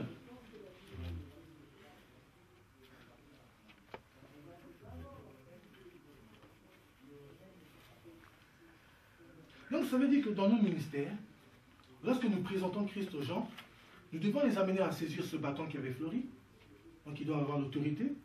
Nous devons les amener, n'est-ce pas, à devenir des vases d'or, pas des vases d'un usage vil, vous comprenez? Est-ce qu'on me suit? Parce qu'il y en a qui prêchent et qui déforment les gens, qui poussent les gens au péché. Est-ce que vous voyez un peu? Donc ça, c'est des gens qui n'ont pas traversé ce voile qui a été déchiré, qui n'ont aucune signification du voile qui est déchiré. Mais nous savons par la grâce de Dieu ce que signifie ce voile qui a été déchiré. Parce qu'il est déchiré justement, nous pouvons devenir des vases d'or et nous pouvons amener les gens à devenir des vases d'or. C'est notre mission. Parce que s'ils sont des vases d'or, ils sont réconciliés avec le Père et ils vont connaître l'éternité. C'est ça. Vous savez, moi quand je me suis converti, je le dis toujours, on ne m'a pas parlé de ministère. Le ministère c'est venu des années après. On m'a parlé de l'éternité et de Jésus. Je n'ai même pas entendu parler de prédication, d'enseignement. On m'a dit l'amour du Père. J'ai été saisi et je me suis repenti, je me suis converti, j'ai donné ma vie à Christ. Et c'est après, bien après, que j'ai appris que j'allais servir Dieu. Mais la chose donc la plus importante au travers de cet exemple, c'est quoi? C'est présenter Christ aux gens, le salut aux gens, qui deviennent des vases d'or, qui puissent saisir ce bâton, qu'ils arrivent à manipuler l'encensoir. Alléluia. Donc des adorateurs en esprit, en vérité. Je n'ai pas envie de prêcher sous le tabernacle. Non, il ne faut pas mélanger. Mais vous savez ce que ça veut dire. Et on ne dit pas que c'est réservé aux apôtres, aux prophètes, aux docteurs, aux évangélistes. Non. On dit, toutes les personnes qui ont Christ, le rideau est déchiré. Et voilà, ils peuvent avoir accès à tout ça. Voilà pourquoi je répète encore ce verset. On dit, voici les signes qui accompagneront ceux qui auront cru en mon nom. On ne dit pas un apôtre, un prophète, un docteur, un pasteur. C'est ceux qui croient. Donc ce qui est écrit dans Marc 16, 17, donc tu peux le vivre, tu peux l'appliquer. Alléluia, qui le croit? Amen. Nous sommes tous un royaume de sacrificateurs. Donc tous des sacrificateurs. Nous avons accès au ministère par la nouvelle naissance. Et parce que Christ est mort à la croix, nous avons un libre accès. Et dans ce libre accès, voilà, nous voyons ce qu'il y avait derrière le voile. Le propitiatoire, l'adoration, l'encensoir, le bâton, le pain. Le pain, c'est quoi? N'est-ce pas? C'est la parole. Vous voyez? On parle de pain là également, n'est-ce pas? Donc la parole. La parole de vie. La parole qui amène les gens, n'est-ce pas, à se repentir, à se convertir. Cette parole, tu l'as. Et c'est cette parole en tant que ministre que tu dois présenter aux gens. Alléluia. Alléluia.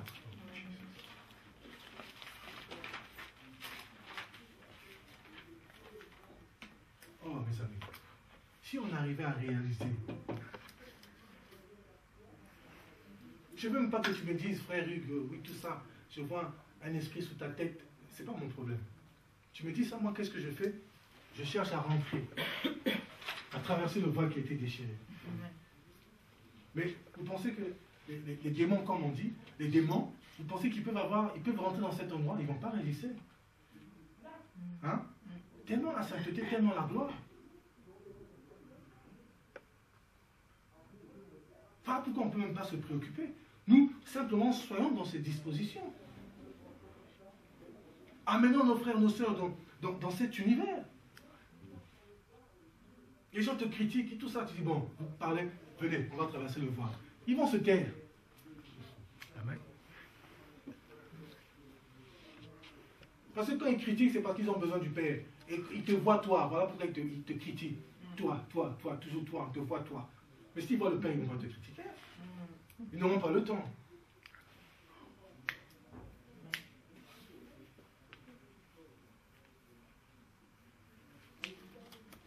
Alléluia. Est-ce qu'on est dans la joie? Amen. On va acclamer pour le Seigneur.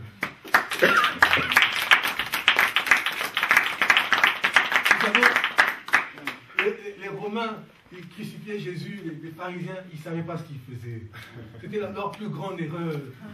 Ils nous ont rendu service. Ils nous ont rendu forts, victorieux. C'était la révolution des révolutions. Le cosmos a bougé, les étoiles ont bougé, les poissons, les requins. Oh, mes amis. Les choses étaient restaurées.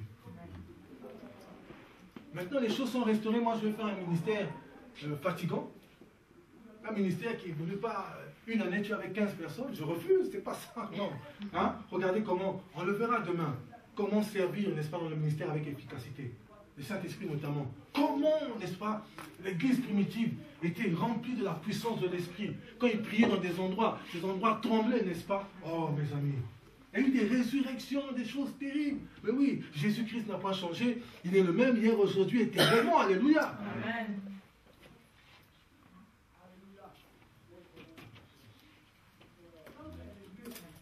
Il y a des épreuves, c'est sûr. Mais quand les épreuves sont là, les enfants d'Israël, ils ont vu la manne. C'est dans les épreuves, n'est-ce pas, que la manne arrive. Hein? Dans les épreuves, tu vas recevoir des révélations nouvelles, un pain nouveau. Ce pain qui était derrière le rideau, tu vas le recevoir, n'est-ce pas, dans le désert. Amen. Oh.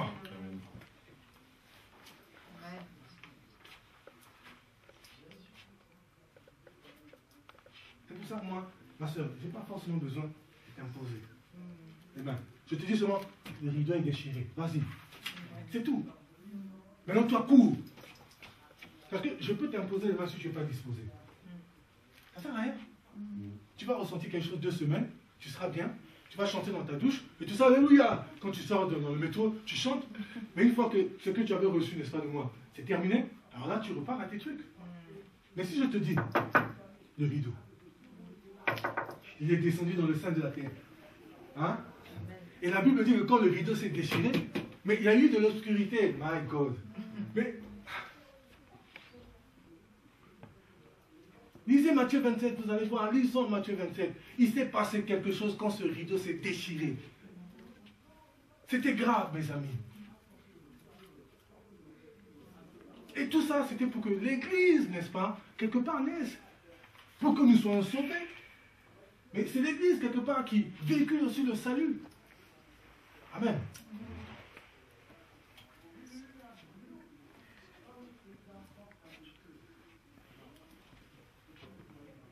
Libre accès. Répétez s'il vous plaît. Libre accès. Libre accès. C'est quoi un libre accès? Hein? Hey, imagine un peu quand tu veux voyager. Aujourd'hui, surtout quand tu vas aller aux États-Unis, on va t'embêter. Hein? Avec le 11 septembre. Mais si tu as un libre accès, tu vas passer. N'est-ce pas? Là où les gens vont s'arrêter, toi tu vas passer. C'est ça la grâce. Nous sommes favorisés. Alléluia. Ce que je disais tout à l'heure. Nous passons parce que nous avons un libre accès. Donc c'est une image, mais c'est ça. Libre accès, rien ne peut nous arrêter. La mort a été vaincue. Il est descendu dans le sein de la terre. Il a pris les clés du séjour des morts et de la mort et il est remonté vivant. Nous avons... Oh, mes amis. Et voilà pourquoi il va dire à Pierre, tu es Pierre, et sur ce roc, je bâtirai mon église.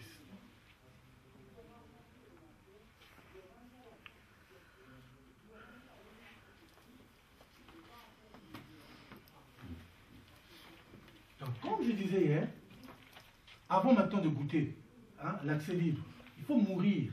Tu vas mourir. Hein, renoncer à toi-même. Tu ne vas pas rentrer dans la chair. Parce que le souverain sacrificateur, quand il rentrait là, on lui a attaché un fil. Hein, parce qu'il pouvait mourir dedans là-bas. Donc si tu es dans la chair, là, tu vas mourir.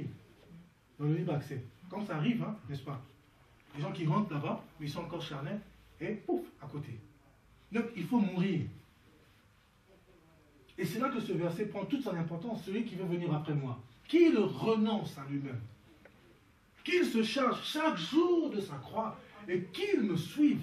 C'est la base. Voilà pourquoi hier j'ai insisté là-dessus. Tu dois renoncer à toi-même. Tu ne peux pas être charnel et suivre Jésus.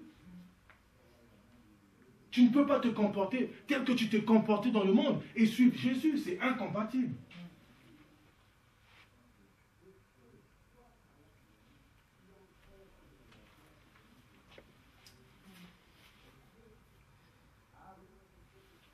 On lui fait ça. Alléluia, il est merveilleux Jésus. Si nous renonçons à nous-mêmes, C'est-à-dire que la chair, là, elle meurt. Tu ne vis plus. Mais c'est là. Les exploits vont commencer. Avec Dieu, nous ferons des miracles. Si Dieu est avec nous, qui sera contre nous? Mais mes amis, ce n'est pas des slogans. Oui, ça s'appuie, n'est-ce pas, sur ce que Christ a accompli à la croix.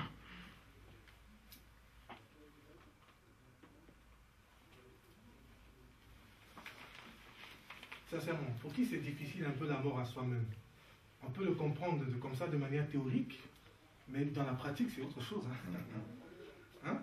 Sincèrement, on en est entre nous. C'est difficile. Hein? Vous voyez pourquoi le Seigneur nous parle de la mort à soi-même. Hein? Le grain porté en terre, si il demeure seul, il ne porte pas de fruit. Et s'il meurt, c'est alors qu'il porte du fruit. Psaume 12, à partir du verset 24. Donc, pour porter du fruit, le fruit, c'est-à-dire, hein, toi, tu es mort, donc tu es né de nouveau.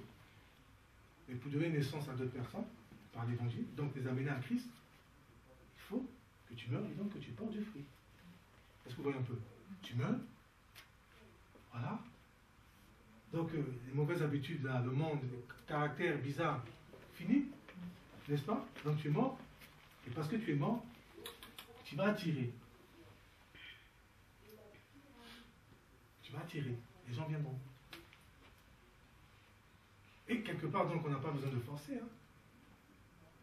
Il suffit de mourir. Si nous mourons, les gens viendront d'eux-mêmes. À moins qu'ils soient sorciers. Hein?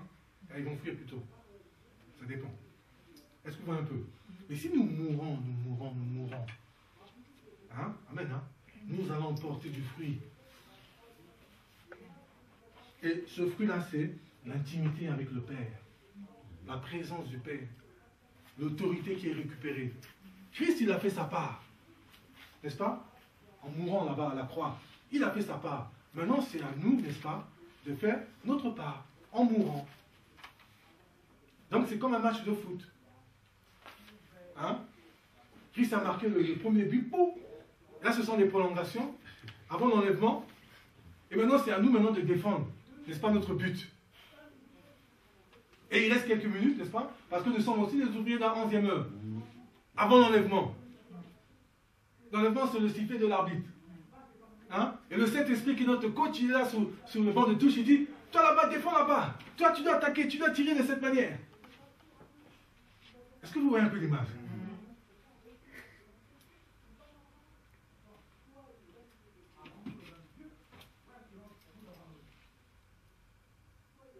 Donc ça veut dire qu'il faut aussi beaucoup de maturité. Ne me regardez pas, ça veut dire quand je dis maturité, ne me regardez pas comme celui qui va enlever sa veste, qui va... Est-ce que c'est possible? Mais maintenant, ce que je veux vous faire comprendre, allez vous-même, puisez. C'est ça le ministère. Vous avez reçu le ministère. Moi, quand j'ai rencontré mes aînés, ils m'ont formé, ils m'ont communiqué, ils m'ont dit, vas-y, j'ai pris le courage d'aller, j'ai fait l'effort de mourir à la croix. Et c'est pas facile, j'ai eu des épreuves, je continue jusqu'à aujourd'hui. Et la mort à soi-même, c'est un processus qui est quotidien, il faut mourir jour après jour. Pas comme ce boxeur-là un jour qui a déposé la croix, et en l'espace de 5 minutes, il est redevenu boxeur, n'est-ce pas, parce qu'on avait touché sa femme. C'est pas ça. Tous les jours, tu dois mourir. Tu dois te charger de ta croix. Qui se charge chaque jour de sa croix? C'est dit, hein? Chaque jour. La croix que tu portes, n'est-ce pas? C'est le ministère que tu fais. Tu dois porter chaque jour. Et Christ, quand il portait la croix, c'était des souffrances. N'est-ce pas? On en revient encore des souffrances, des douleurs, l'affliction, l'abandon. Tout le monde avait abandonné. Les apôtres, ils avaient disparu à ce moment. Et oui, mais tu dois porter ta croix.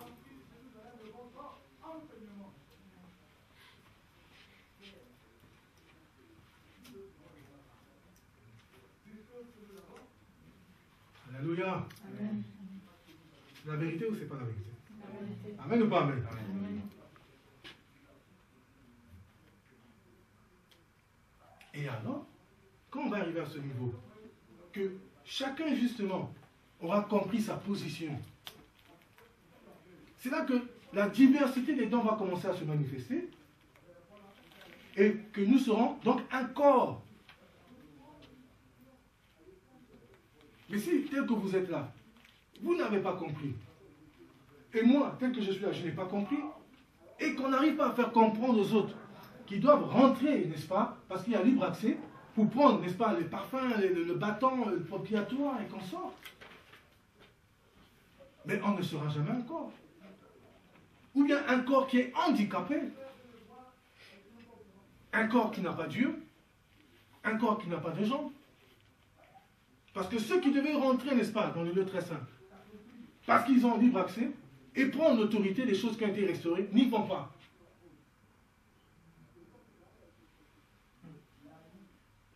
Est-ce que vous voyez?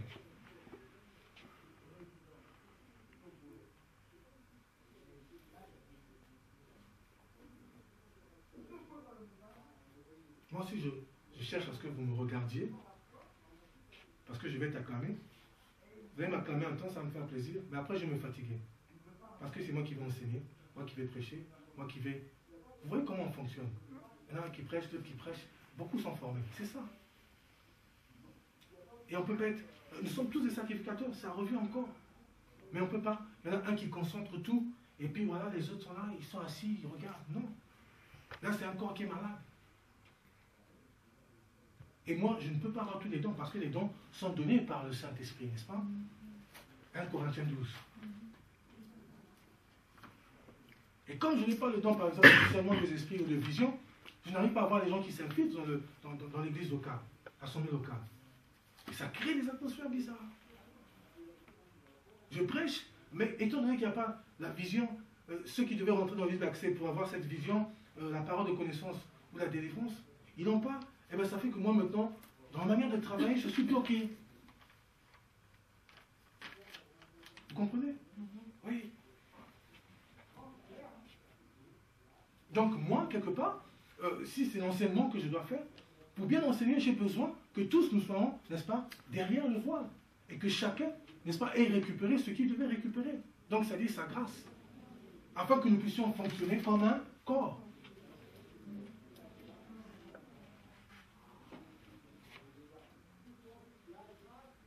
Amen. Alléluia. Voilà. Donc nous sommes tous des sacrificateurs par la nouvelle naissance. 3, nous avons un libre accès. Et maintenant, on va voir comment faire justement ce sacrifice.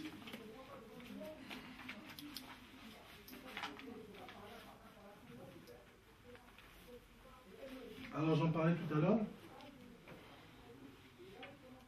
Est-ce que ça va pour tout le monde, s'il vous plaît? Amen. Alors, Romains 12, verset 1. Donc, le sacrifice par, mettez petit a.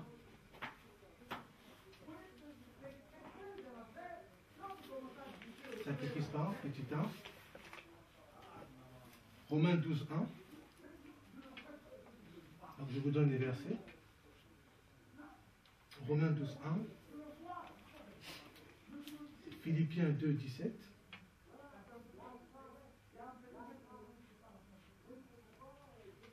Tite 4, verset 6. Ça va? J'ai pas trop vite? Philippiens, chapitre 2, verset 17. 2 Timothée 4, verset 6.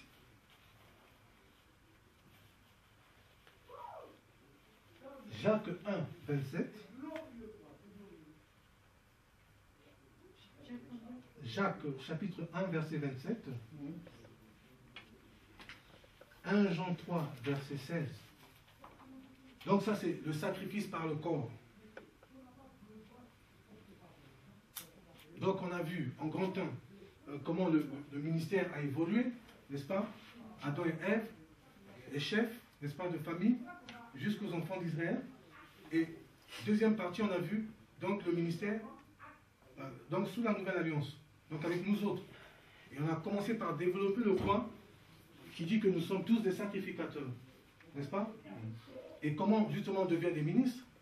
En étant des sacrificateurs, mais parce que aussi nous avons donc la nouvelle naissance, par la nouvelle naissance. Et parce que nous sommes nés de nouveau, donc nous avons Christ dans nos vies, et bien nous avons un libre accès auprès du Père. Hein? Amen. Là maintenant nous voyons le sacrifice par petit a, le corps. Alors on peut lire Romains 12, verset 1.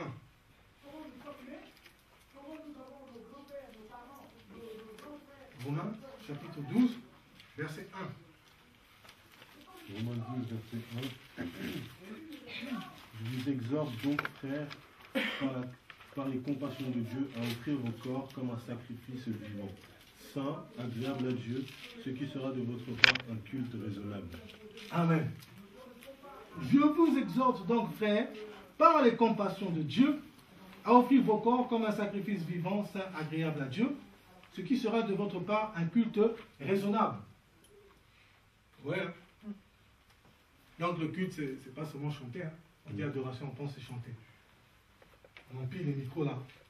On vient, surtout les sœurs. La plupart du temps, c'est des sœurs avec des talents. Et on chante. Alléluia, Alléluia. Et on dit voilà, on a adoré. Donc la première adoration, c'est quoi? C'est d'offrir son corps comme un sacrifice vivant, saint. C'est ça qui est agréable à Dieu.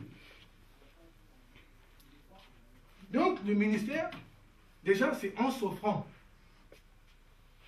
Rappelez-vous, on l'a vu avec les chefs de famille, ils faisaient des autels. Et Abraham, dans Genèse 22, il était prêt à sacrifier Isaac. Ce sacrifice-là, qui est une préfiguration, n'est-ce pas, de Christ à la croix. Parce que dans Genèse 22, le Père qui sacrifie, c'est Dieu le Père, bien sûr. Donc, Abraham qui sacrifie représente Dieu le Père. Isaac, qui est sur l'autel, représente Christ. Donc, l'autel d'Isaac, là, c'est la croix. Or, Abraham va dire à ses serviteurs, moi et le jeune homme, nous allons sur la montagne pour adorer. Donc la croix, n'est-ce pas, est une adoration. Le sacrifice d'Isaac, c'était une adoration. Le sacrifice de Christ, c'est également une adoration. Est-ce que vous voyez un peu? Parce que quand il est monté, n'est-ce pas, aux cieux, les anges ont commencé à l'adorer. Est-ce que vous suivez? Et c'est dans ce sens que Paul dit, offrez vos corps. C'est ça qui sera un sacrifice agréable.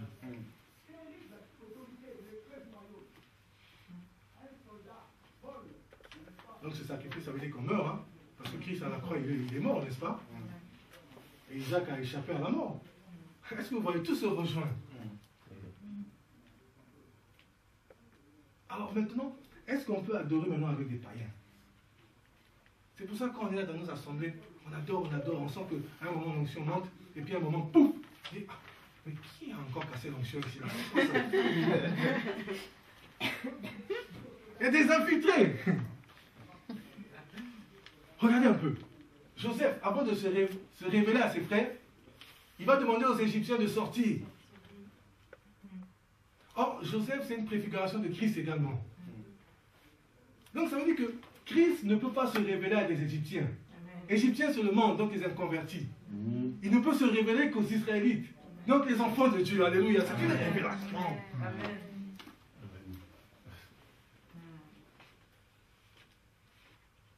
Alléluia.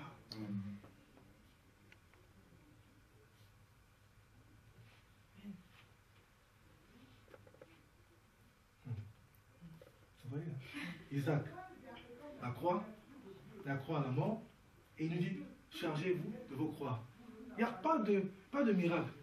Quand on dit que Jésus, c'est la parole, mais c'est la parole, donc quand il sortait, les choses, c'était par révélation. Quand il dit porter sa croix, parce qu'il sait que la croix, c'est l'adoration. Et c'est pour ça que Paul dit, sacrifice. Le sacrifice qui est agréable à Dieu, c'est de se livrer, de s'abandonner.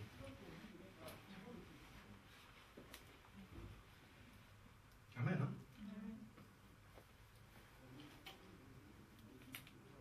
Donc ta colère là, ça doit partir.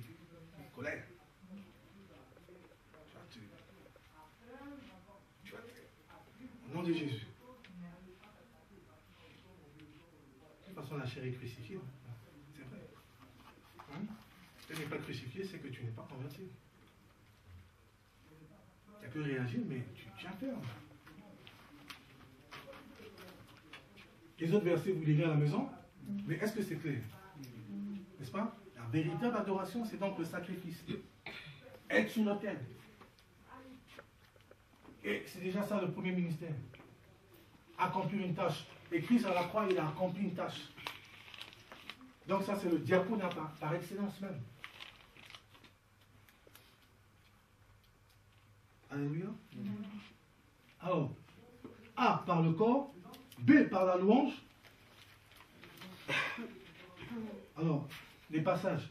Hébreux 13, 15. Hébreux 13, 15. Exode 25, 22.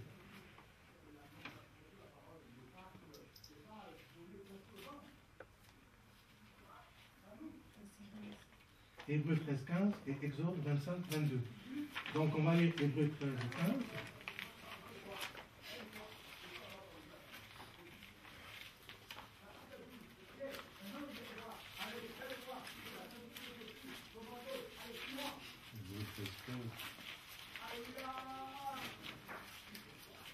Par lui, offrons sans cesse à Dieu un sacrifice de louange, c'est-à-dire le fruit des lèvres qui confessent son nom. Amen. Amen. Par lui,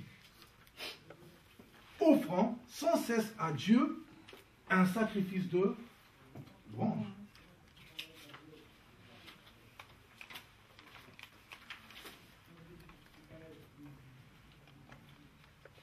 Si tu as du mal à louer, je ne sais pas comment tu vas faire le ministère. Si tu as du mal à adorer, du mal à louer, déjà comme je disais tout à l'heure, si tu n'es pas mort, tu ne pourras pas adorer. Hein? Parce que tu auras une distraction qui viendra, une pensée bizarre, tu auras faim, tu auras... Ça prouve que tu es vraiment dans la chair. Hein? Pourquoi vous riez? Non mais c'est des vérités.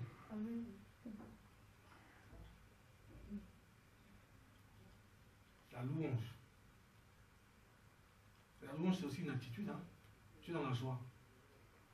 Ce n'est pas une joie inutile. Hein. Tu n'es pas un yo-yo, un fou du roi. Mais c'est une joie spirituelle qui apporte la vie. Ta vie est une louange. Quand les gens te voient, ils louent Dieu. Au travers de ce que Dieu a fait dans ta vie. Et quand Dieu a fait des choses dans ta vie, c'est là que toi-même tu vas facilement louer. Oui. Les amis. Alléluia. Offrant sans cesse à Dieu, par lui, hein, Christ, hein, un sacrifice de louange. Seigneur, regarde, voilà ce que tu as fait, je te rends grâce.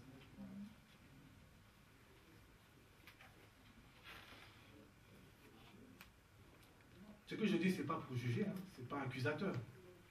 Mais nous sommes en train de voir qu'est-ce que c'est que le ministère en fait. Parce que parfois on peut avoir une vision, une signification erronée du ministère. Hein? Donc quelque part, je suis en train de vous dire, en parlant de mort et tout ça, tout ce qui est biblique, je suis en train de vous dire que avant de penser à servir pour les autres, il faut déjà servir pour soi-même. Déjà soi-même, il faut être... Est-ce que vous voyez un peu? C'est pour ça que parmi les deux sœurs, il y en avait une qui était assise au pied du maître et une autre qui servait. C'est là deux images du ministère. Une fois qu'on a reçu au pied du maître, on est prêt pour aller servir les gens. Parce que si on n'a pas reçu au pied du maître, qu'est-ce qu'on va aller servir aux gens?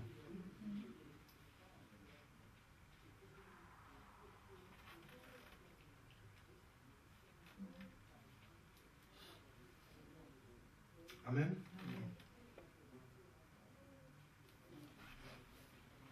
Petit c, libéralité. Romains 12, 13. Ça c'est dur, hein, parce que parfois, là, avant de donner, avant d'offrir, on va faire des calculs. On va devenir comptable, expert comptable, au moment des offrandes, n'est-ce pas? Romains 12, verset 13. Le Seigneur a dit on ne peut pas servir deux maîtres à la fois. Hein?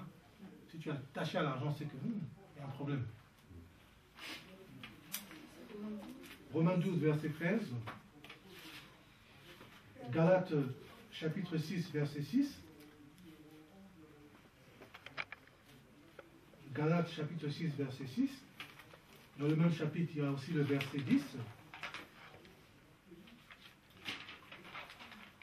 Tite 3, 14. Tite 3, 14.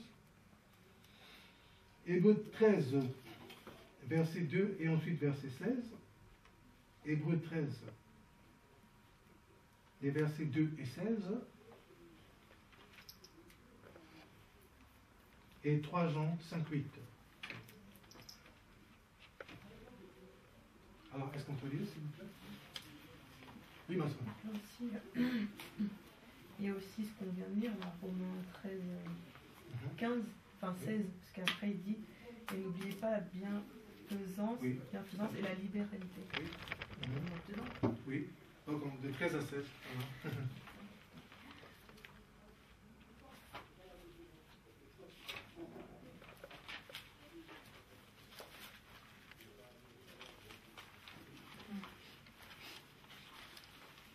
Pardon, je vais dire Hébreux 13, verset 16. Ouais. C'est ça. Alors, Romains 12, verset 13. Pourvoyez aux besoins des saints, exercez l'hospitalité. Pourvoyez aux besoins des... Des saints. Et on parle ensuite de quoi? L'hospitalité, c'est pas seulement réservé à une certaine catégorie de personnes.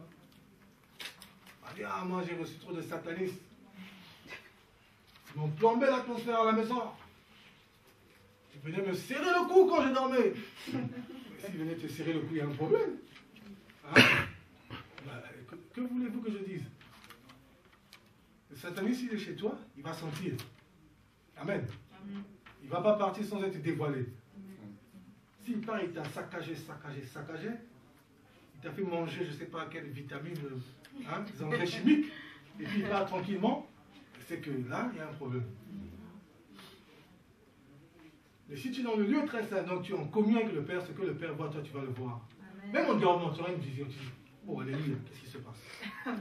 Debout les soldats.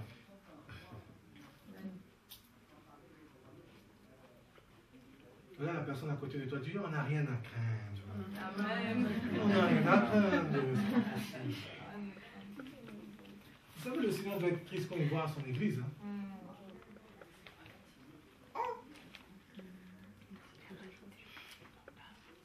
Les chrétiens sont fatigués, ils sont malades, ils sont dans des problèmes, ils sont.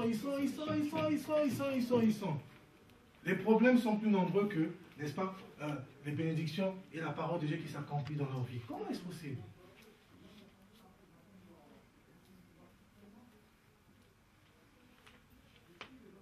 C'est sûr, maintenant, bon, avant de recevoir les gens, il faut être conduit par Dieu, je précise. Il ne faut pas dire, il a dit ça, bon, voilà, ma soeur, viens, mon frère, viens, tout ça. Non, il faut une révélation. Hein? Maintenant, si tu prends la personne comme ça, tu as été poussé, ça part d'un bon sentiment, Dieu va te protéger, la grâce est là.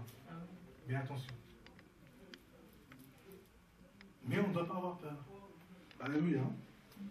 Alors, on peut lire aussi, je pense, Galates chapitre 6, verset 6.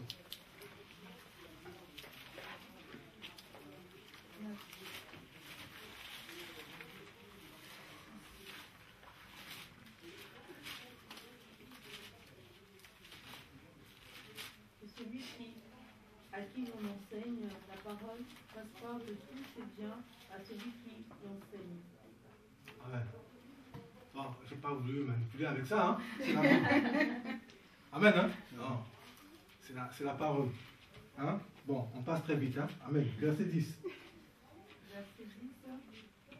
Ainsi donc, pendant que nous en avons l'occasion, pratiquons le bien envers tous et surtout envers les frères en la foi. Amen. Vous voyez? C'est aussi ça, on va dire, moi je veux le micro. Le micro, je vais mettre le feu aujourd'hui. On voit que moi aussi j'ai reçu. Oui, là-bas. Recevez l'onction, recevez. Quand tu finis, Tu exerces le ministère. Ah, c'est bien. Ah, mon frère, on vient te voir. Hein. Mon frère, toi qui as une voiture, est-ce que tu peux me déposer à la gare? Oh, dis, j'ai pas le temps. Hein? Homme de Dieu, quand même. J'ai beaucoup prié, tu n'as pas vu. Tu dis quoi? J'aime bien tes commentaires, toi. Amen. C'est vrai. Je dis pas ça par hasard. Exercer le bien à l'égard des frères. Il dit toute la Bible se trouve résumée à 2 commandements. Tu aimeras ton Dieu et tu aimes ton prochain comme toi-même. Et ta voiture là, comme si tu étais venu au monde dans une voiture. Ta voiture. Il n'y a pas que la voiture. Tu peux savoir que un frère est dans le besoin. Tu peux l'aider, mais tu ne vas pas l'aider. Tu l'as. Le frère a besoin de 20 euros. Tu as 20 euros dans ta poche. Tu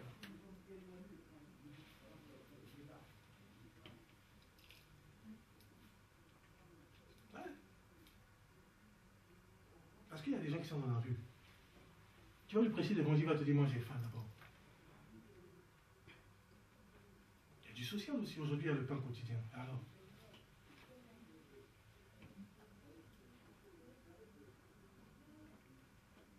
qu'est-ce que c'est que le ministère?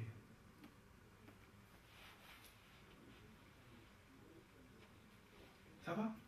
Donc on a vu le sacrifice par le corps, un sacrifice de louange, les libéralités, et on termine ce point par la prière. Donc 4, ou petit d, je pense, puisqu'on a fait petit a, petit b, petit c, petit d, la prière.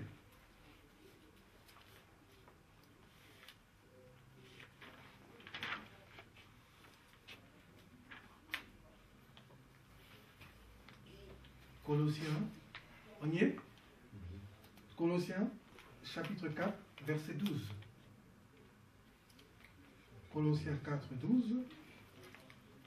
Et 1 Timothée 2, verset 1. Donc je répète, Colossiens 4, 12. Et 1 Timothée 2, verset 1. Donc on peut lire dans ce sens Colossiens.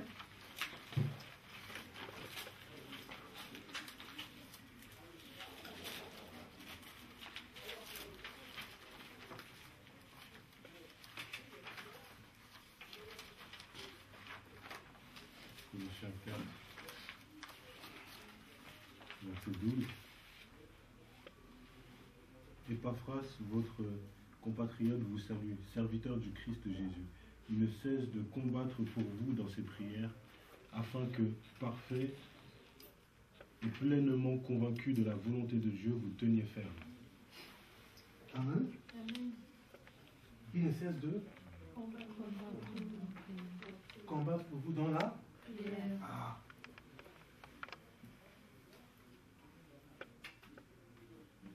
Ça, c'était à l'époque, il y avait des vrais guerriers. Hein?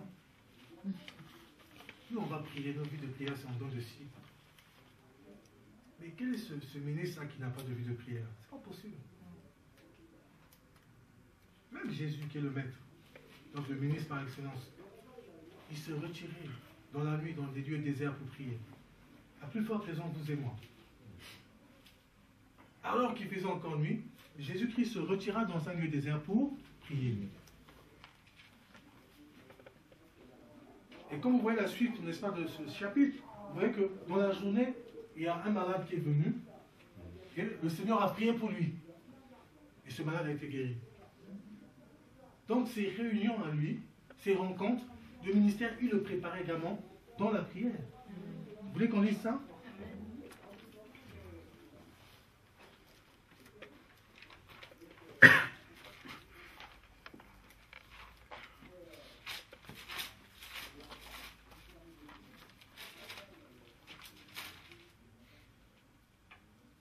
Marc 1, 35, et ensuite on prendra les versets 40 à 42.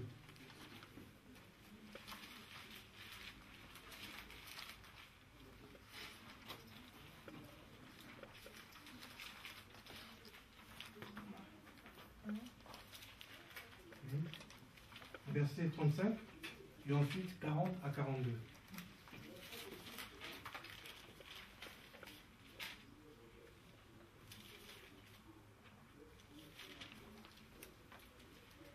Vers le matin, pendant qu'il faisait encore très sombre, il se leva et sortit pour aller dans un lieu désert où il pria.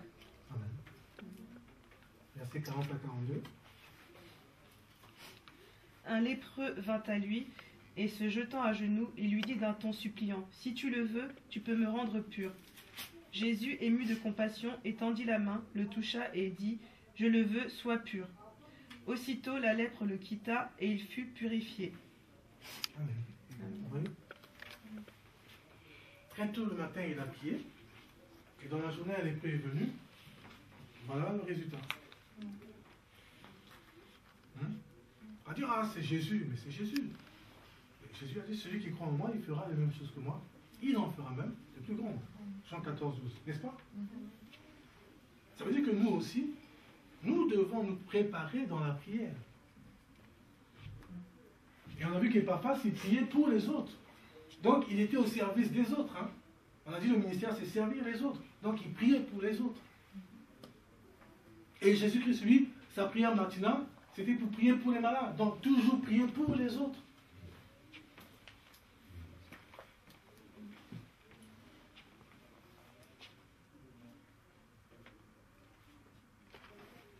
Allez, ton nom de guérison, tu peux l'avoir, mais tu portes des lunettes. Hein.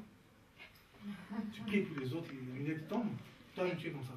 Dès que tu enlèves les lunettes, tu es comme ça. C'est pas ton don, c'est le don qui est mis à la disposition des autres, du corps du Christ. Hein?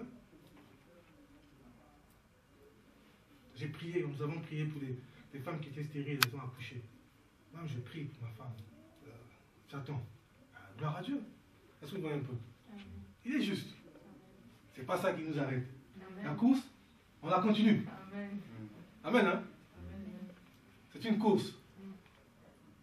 Oh, c'est pas une course. Amen. C'est une course et il faut courir.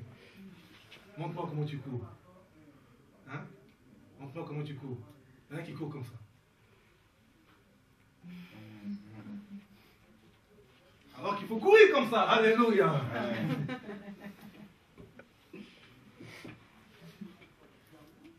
Et il faut arriver à la ligne honorine. Ah, mais c'est ça. Et tu vas prêcher dans les nations et tout ça. Et puis, juste avant la ligne, tu tombes. Oh, comment? C'est comme aux Jeux Olympiques, ceux qui font le 110 mètres. Et tu vois, il est premier. Et puis, son pied s'accroche, n'est-ce pas, à la haie, il tombe. Et même celui qui était dernier là-bas, là, hein, il le dépasse et il le regarde comme ça par terre. Les derniers seront les premiers. Et les premiers, est-ce que vous voyez un peu? Oui. Donc il faut arriver jusqu'à la fin. Et qu'est-ce qui va nous permettre de tenir ferme? D'arriver jusqu'au bout? C'est la prière. La crainte de Dieu. Tu lis la parole te sanctifie. Tu pries, tu es dans l'intimité du Père. C'est là que tu comprends encore plus la signification du voile qui a été déchiré, parce que tu es dans cette présence-là. Quand tu adores, quand tu loues, n'est-ce pas, que tu pries, que tu es dans la parole, là tu es dans l'atmosphère du Père. Et c'est là que tu peux bien accomplir ton service.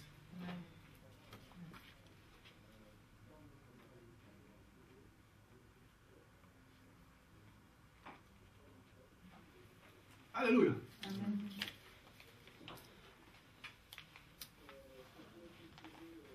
Alors, prenons 2 Corinthiens 5, 19 et Jean 21, 15 à 17. Ça, c'est en guise de conclusion. Hein. 2 Corinthiens 5, 19 et Jean 21, 15 à 17. 15 à 17. 21. Ah. Oui, verset 15 à 17.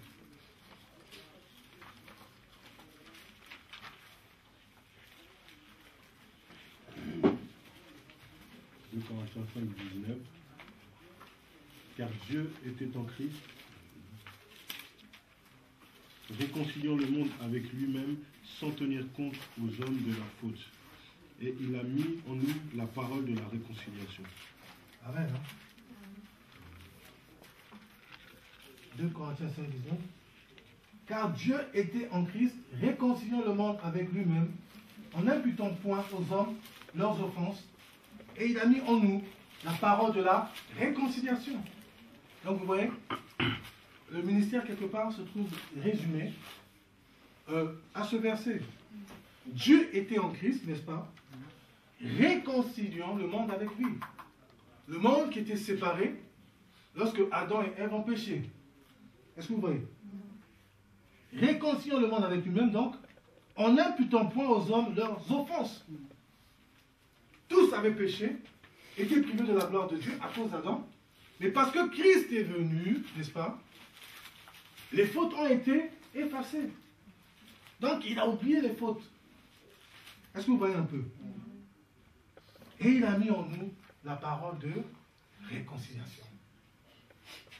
Alors, qu'est-ce qu'on doit dire dans cette parole de réconciliation? Voilà, Dieu était en Christ. Et parce que Dieu était en Christ, les péchés ont été effacés. Et donc, nous avons un libre accès.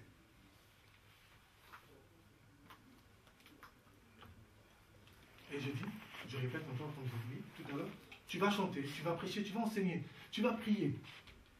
Mais la finalité, c'est que le monde soit réconcilié avec Dieu. Si les gens sont dans le péché, et nous savons que le salaire du péché, c'est la mort. Donc ils sont séparés de Dieu, possédés et consorts. Parce que tu leur présentes Christ, n'est-ce pas? Alors là, cette malédiction s'en va. Parce que les péchés sont pardonnés. Christ, quand il dit l'Esprit du Seigneur est sur moi, il m'a oint. C'est parce qu'il sait que la conséquence du péché, c'est la maladie, c'est l'aveugle, c'est toutes ces choses. Et comme il sait qu'il vient pour laver, n'est-ce pas, ce péché, il sait que toutes ces choses-là vont partir quelque part. Et donc il y a des gens qui ont ça naturellement. Il y a des maladies naturelles, n'est-ce pas? Mais maintenant, quand c'est une résultante, n'est-ce pas, du péché, de la malédiction, des choses héritées des ancêtres, là maintenant, lorsque nous arrivons avec l'évangile, eh bien, Romains 8.1 s'accomplit. Désormais, il n'y a plus de condamnation pour tous ceux qui sont en Jésus.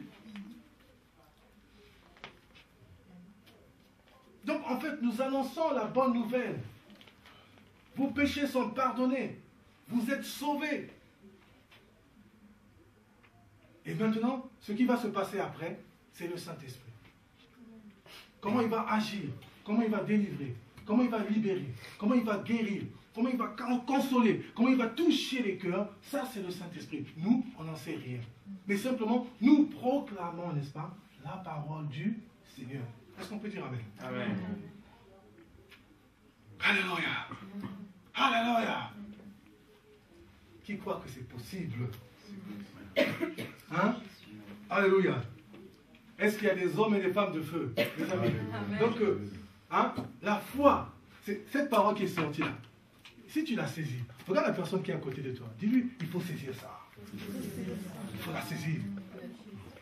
Si tu la saisis, mais ta vie est révolutionnée. Tu es quelqu'un de nouveau. Vous connaîtrez la vérité et la vérité vous affranchira. La parole nous affranchit. Et donc à la fin de cette session, la semaine prochaine quand je vais vous voir, certains auront des voiles. Ils disent, oh, mais pourquoi tu as un voile? Non, parce que je regarde de la gloire de Dieu. Hein? Rentrer à l'église avec des voiles.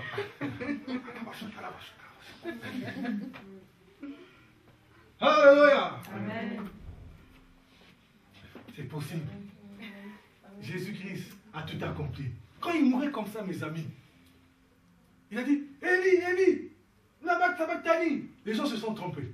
Après, il a dit, Père, entre tes mains, je remets mon âme. Tout est accompli. My God. Tout. Dis à la personne à côté de toi, tout. Tout. Il n'a rien laissé. Tout est accompli. Et voilà pourquoi cette parole, on dit c'est la Bible, mais l'Ancien et le Nouveau Testament. Donc c'est un héritage. Est-ce qu'on a déjà... Est-ce que tu es obligé, tu dois te battre pour prendre ton héritage? Non, ton héritage, n'est-ce pas? C'est quelque chose qu'on t'a laissé. Tu vas, tu le saisis simplement. Parce qu'il a tout accompli. Alors c'est des choses, tu dois en prendre possession. C'est gratuit. Et vas-y. Et tu dis, va avec cette force que je t'ai donnée, vaillant héros. Parce que l'héritage, tu l'as. Tu es riche. C'est pour ça que le diable peut aveugler les gens. Parce qu'il sait qu'ils sont riches. Il veut t'aveugler pour que tu restes dans la misère, dans la pauvreté. Alors que tu es riche. Alors que tu as un testament qui est là. Qui a été signé, n'est-ce pas? C'est pas n'importe quel notaire. Et la signature qui est au bas. C'est par un sang qui est précieux. C'est pas de l'encre, n'est-ce pas? Mais c'est un sang, n'est-ce pas? Et on a signé Jésus-Christ de Nazareth. Tout est accompli. Alléluia. Au bas du testament.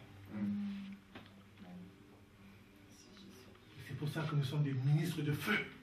Des femmes de feu. Des femmes de feu. Des hommes de feu. Des guerriers. Des benjaminites. Alléluia. Même si la souffrance est là, la douleur est là, mais on supporte, alléluia, parce qu'on sait qu'il y a quelque chose de meilleur qui arrive. Oh. On va se lever, on va prier. On va se tenir les mains. Je sois béni.